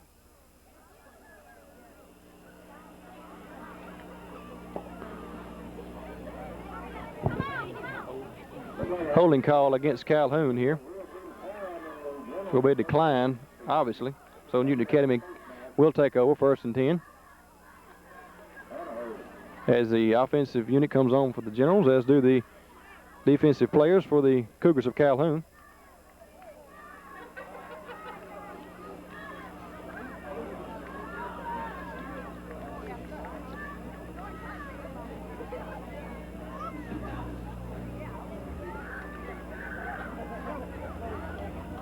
Chad Jones breaks huddle and brings his team up to the line of scrimmage, working from the same offensive set. Wide out on the near side, two-man backfield set. Quick give goes to the first man through. Picks up 2 or 3 yards on the carry. I see someone's shoe laying on the field there, David. Definitely is, Mitchell. You get this late in the game, you're going to see shoes falling off, helmets flying. You know, especially if these Cougars out here, if they get they got a few guys out there that's a little hot-tempered, and so does this other team. You always have it in a ball game.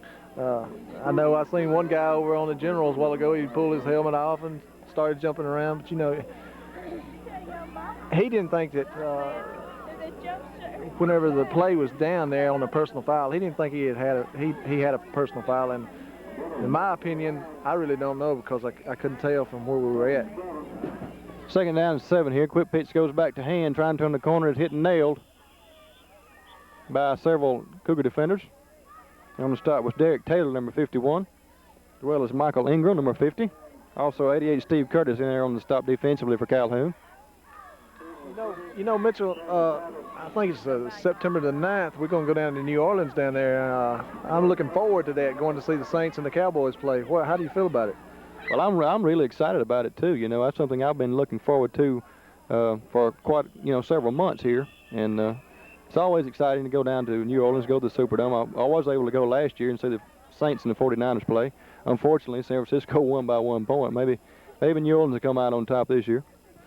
You know, I haven't seen the Cowboys play this year. I've seen the Bears play, and I also seen San Diego whoop their tails last week, and which I was sort of proud of that, because of what we talked about earlier, the Bears trading McMahon off. And, then McMahon come in, he played, I think, something like 3 plays during that game, and he throwed a pass for a completion, and he shows that he can still play ball. And more than likely, you're going to see a lot more of McMahon with the San Diego Chargers as the #1 quarterback.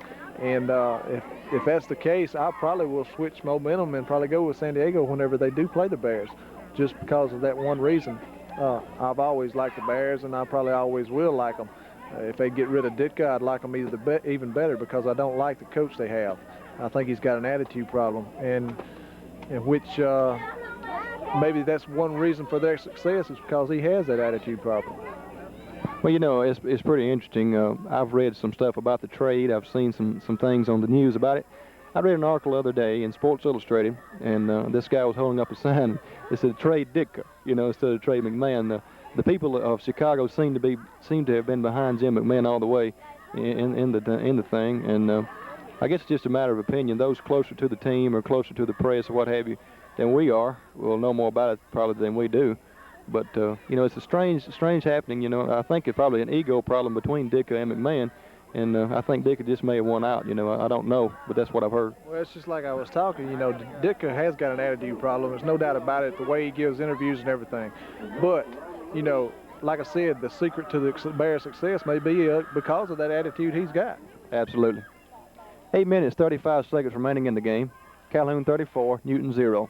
Jones drops straight back, wants to throw, airs it out. This pass is going to be almost intercepted. Almost picked off. It was number 80, Mike Bush. Almost had the interception there for the Cougars. Ball falls to the ground, incomplete. It will bring up a 4th down situation here for Newton, and about 7 yards to go for the first. They are operating from Cougar territory. The ball is resting on about the 25-yard line off Calhoun. Number 31, Dennis Weaver, comes to the near sideline defensively for Calhoun. Mike Bruce almost made that interception after the Cougars on that last play. With nothing to lose, Newton Academy goes for it here on 4th and 7. Pitch back goes to number 23, Shane Jenkins, trying to turn the corner. He did manage to pick up some yardage on the carry. I believe he's shy of the first down marker, however. If that is the case, Calhoun will take over 1st and 10, going the other way again. Mitchell, how do you feel about the Dallas Cowboys with the new coaching system, coaches they've got now, and do you think that they'll have a better year than they did last year? Well, it's hard to say. You know, Jimmy Johnson coming in, replacing a legend in Tom Landry. It's really, really tough to say. I feel like it'll take them a couple of years to rebuild, maybe several years to rebuild to the point to where Landry had them at one time. You know, they were devastating at one. I'm sure you remember that. The Cowboys, you know, backed up to no one for several years under Tom Landry. But, you know, they've won both their preseason games thus far. And on the other side of the coin, of course, I'm a New Orleans fan.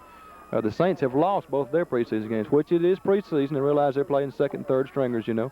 But if that's any indication of things to come, they may have something this year you can't ever tell about the Cowboys. Norwood airs it out, trying to go to number 31, Dennis Weaver. Weaver with a catch. It was a good catch that time by Dennis Weaver.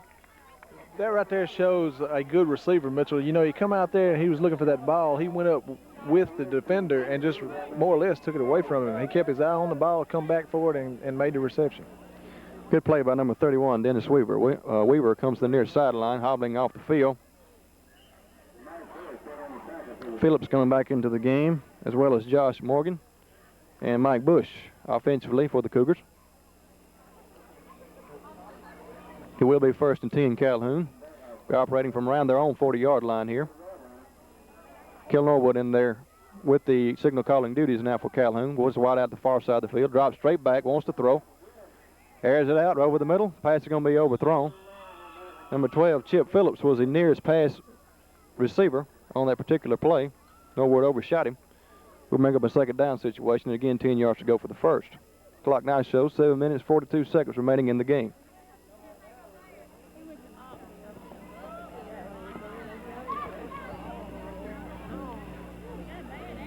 I don't know, you know, Dave, what we were talking about a little earlier, the team, the dynasties back when Dallas was, you know, awesome. They were awesome back in their day.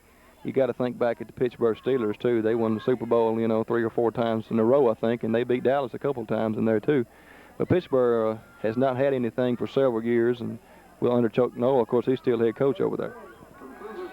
You know, it could be that they needed a little bit of a coaching change there to get back what they had. This looks like a good player, Norwood. Norwood's going to go all the way in for the score, I believe. One man to beat. He sidesteps him, and it cruises to the end zone for the 6. We do have a penalty marker down back here. Also have one down here, Mitchell. You know, Norwood, he was playing around with the ball there, trying to be a little, you know, trying to show off maybe, as you would say. And he had a flag thrown on him. You can't do that in high school ball. We'll have to wait and let the officials unscramble this one. It was a great run there by Kel Norwood.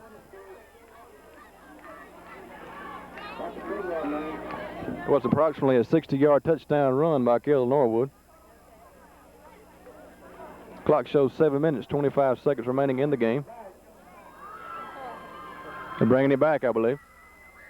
That will nullify the great touchdown run that time by Kel Norwood.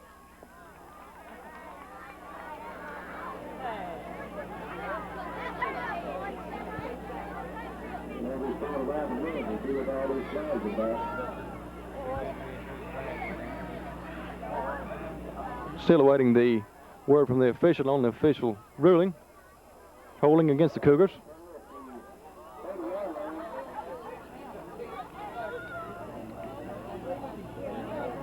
They'll march the ball back from the original line of scrimmage here. Still be Cougar ball.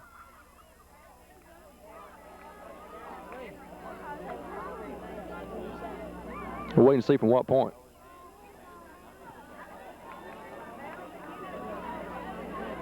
Holding call against the Cougars. We'll bring up a second down situation. And about how long to go for the first.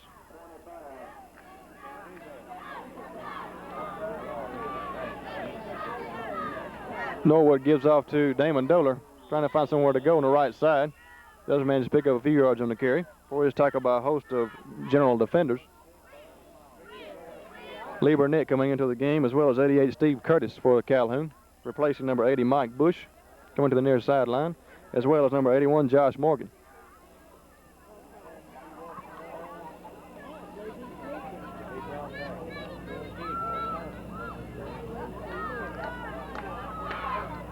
Kel Norwood calling signals now for the Cougars. Wide outs left and right. Two-man backfield set. Fumbles the snap, picks it up, tries to do something with it. Still on his feet. Finally hit there and downed around the 25-yard line. Calhoun's own 25. Pickup of a couple of yards on the play. Bring up a third down with what looks to be about 17 yards to go now for the first. Clock is running with 6:24 remaining in the game. Coming in for Calhoun, looks like number 88 Steve Curtis with the play from the sideline.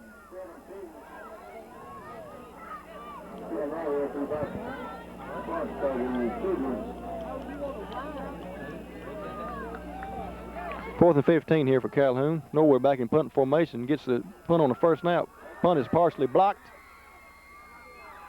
I believe it was recovered there by number 66, Kevin Richards, for the Generals.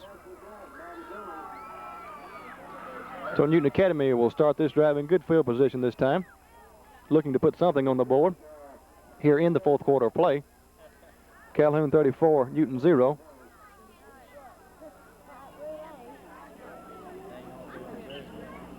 He'll be working from around the 23-yard line of Calhoun, I believe. 22-23. Number 12 going across the way to the sideline, Nick Mills for the Generals. Michael Landreth coming in defensively for the Cougars from the sideline. As Chad Jones sets his offense here, using the same offensive set. Wide out on the left side of the field, two-man backfield set. Penalty marker down. Jones in trouble here, wants to throw. Pass is caught. Number 10, Mark Sorey. Two penalty flags on the field now. Have to wait and let the officials unsort this one.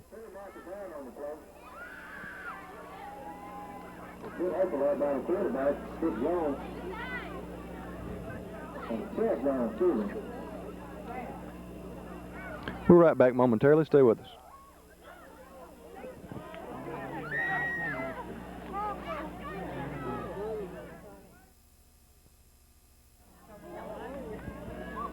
It's 1st and 10, Newton Academy here.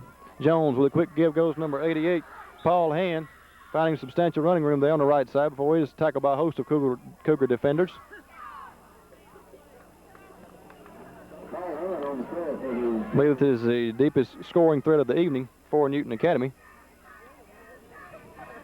That ball is marked inside the 10 of Calhoun, marked it inside the 5 here on about the 3. Second down, goal to goal here for the Generals. Chad Jones calling signals in the huddle there. They break huddle and team comes up to the line of scrimmage. Jones puts it wide out on the left side of the field, working with the I formation backfield set, two-man set. Quick give goes inside, ball is fumbled. Cougars recover.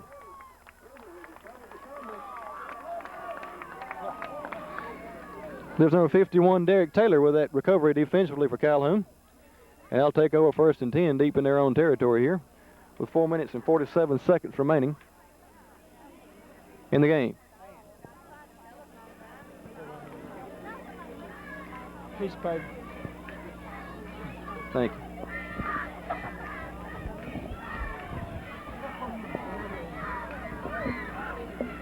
Calhoun operating deep in their own territory on about the 5-yard line. 1st and 10 Cougars. Norwood puts the wideouts left and right. Give goes to the right side. First man through. Pick up a couple of yards on the carry. I believe it was number 30, Damon Doler, on that carry for the Cougars. We'll bring up a 2nd down situation with about the 8 or 9 yards to go for the first.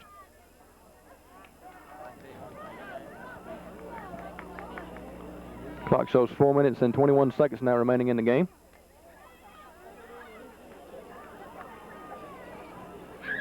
Cougars working for the same offensive set here.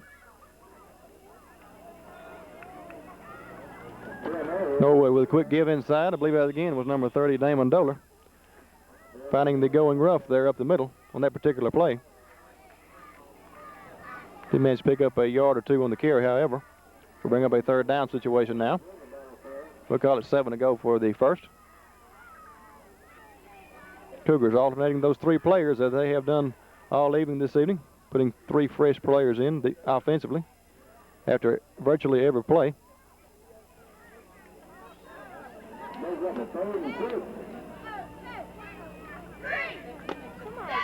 Third and 7 here for the Cougars. Norwood calling signals now. Norwood rolling to his right, behind 2 blockers here out of the backfield. Does manage to pick up some yardage on that carry. Carried it himself around the right side. Up close to the 1st down marker. Have to wait and get the official spot of the ball to see if he has earned the 1st down. It is 1st and 10 Calhoun.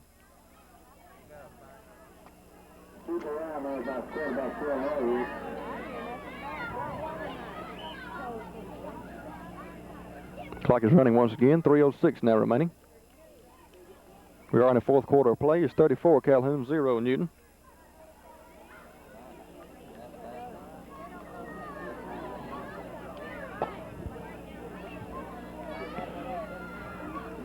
Norwood calling signals here. Quick pitch goes back to Michael Landreth, trying to turn the corner behind the blocker. He's got the speed. Going down the near sideline now. Finally knocked down by Chad Jones with a touchdown saving tackle. At number 22, Michael Landreth found the going down the sideline here into general territory at about the 48-yard line. Substantial pickup on that carry by Michael Landreth. Caught the 49.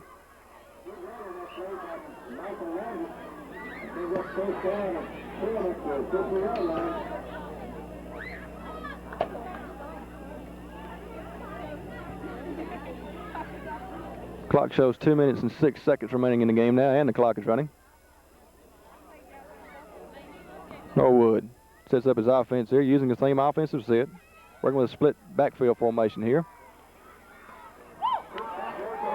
This is number 11, Lee Burnett, racing down the sideline, finally dragged out of bounds, again by number 1, Chad Jones, with a tackle. Substantial pickup on that carry by number 11, Lee Burnett. 1st down, Cougars.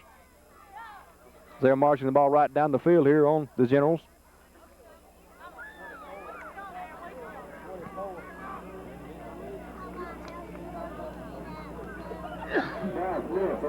Ball is marked on about the 20, 29, and 30-yard line of the Generals. It'll be 1st and 10 Cougars here. Clock is running with 1:15 now left in the game.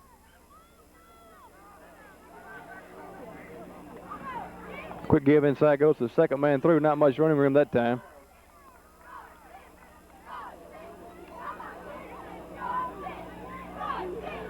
Player slow about getting up there for the Cougars. Michael Landreth on the carry with the previous play. Would like to invite everyone who would like to do so to call the TV7 studio at 983-2801 if you would like for us to announce on the air during the ball game an anniversary, birthday, or an important event coming up. We will be glad to do so. Make sure you phone in all the details before the next scheduled game each Friday night. That number again is 983-2801. Norwood rolls to his right, wants to throw, in a little trouble here. Gets it away. Pass is going to be intercepted. That was number 1, Chad Jones, with the interception for the Generals. 17 seconds remaining in the game now. Again, it's 34 Calhoun, 0 Newton. This is the regular season opener for the Cougars. and the season opener for W07BN high school coverage this year.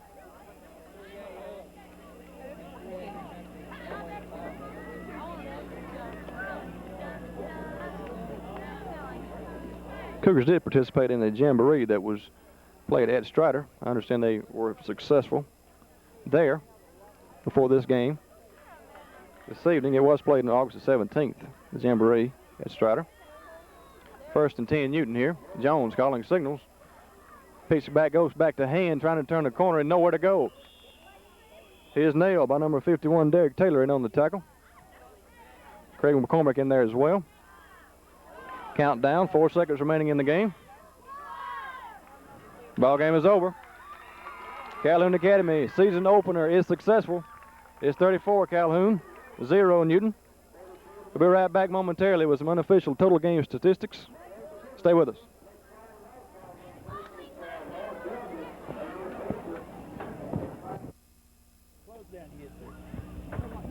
We are at the end of the game here with some unofficial total game statistics. Again, it was Calhoun Academy 34, Newton Academy 0. First for the Newton Academy Generals, quarterback Chad Jones had 7 pass attempts. He had 4 completions. Punter Shane Walls had 5 punts, went for 40, 40, 42, 39, and 40 yards for a 40-yard average on the evening. Defensively, Jenkins had 1 interception. Jones with 1 interception for a total of 2 interceptions for the Generals. Fumble recoveries, Generals posted 4. They had 2 sacks, one recorded by John Jones, 1 recorded by Richards.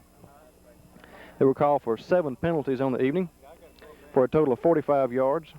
They did not score on the evening, so it rounds out the unofficial total stats for the Generals of Newton Academy. Now turning to the Cougars of Calhoun Academy. Kel Norwood had 4 pass attempts. He had 3 completions. He threw 1 interception. Chip Phillips had 2 attempts with no completions, 1 interception.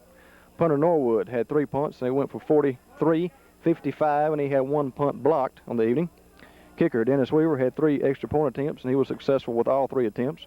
Lee Burnett had 2 extra point attempts, and he made 1 of them. Defensively, in the first half, we had 2 fumble recoveries and 1 sack for the Cougars. Second half, Norwood had 1 fumble recovery. Taylor with 1 recovery. Curtis recorded 1 sack. How the scoring came about for the Cougars of Calhoun Academy. Landreth on the 72-yard TD run after 3 plays. Norwood to Weaver, 20-yard touchdown pass. Norwood 2-yard TD run. Norwood to Phillips for a 10-yard touchdown. And Doler from 5 yards away put the final tallies on the board for the Cougars of Calhoun Academy. Again, it was Calhoun 34, Newton 0. We hope you've enjoyed this first telecast of the 1989 season through W07BN. For the entire Channel 7 Sports crew, this is Mitchell Johnson saying so long for now. This has been a sports presentation of W07BN.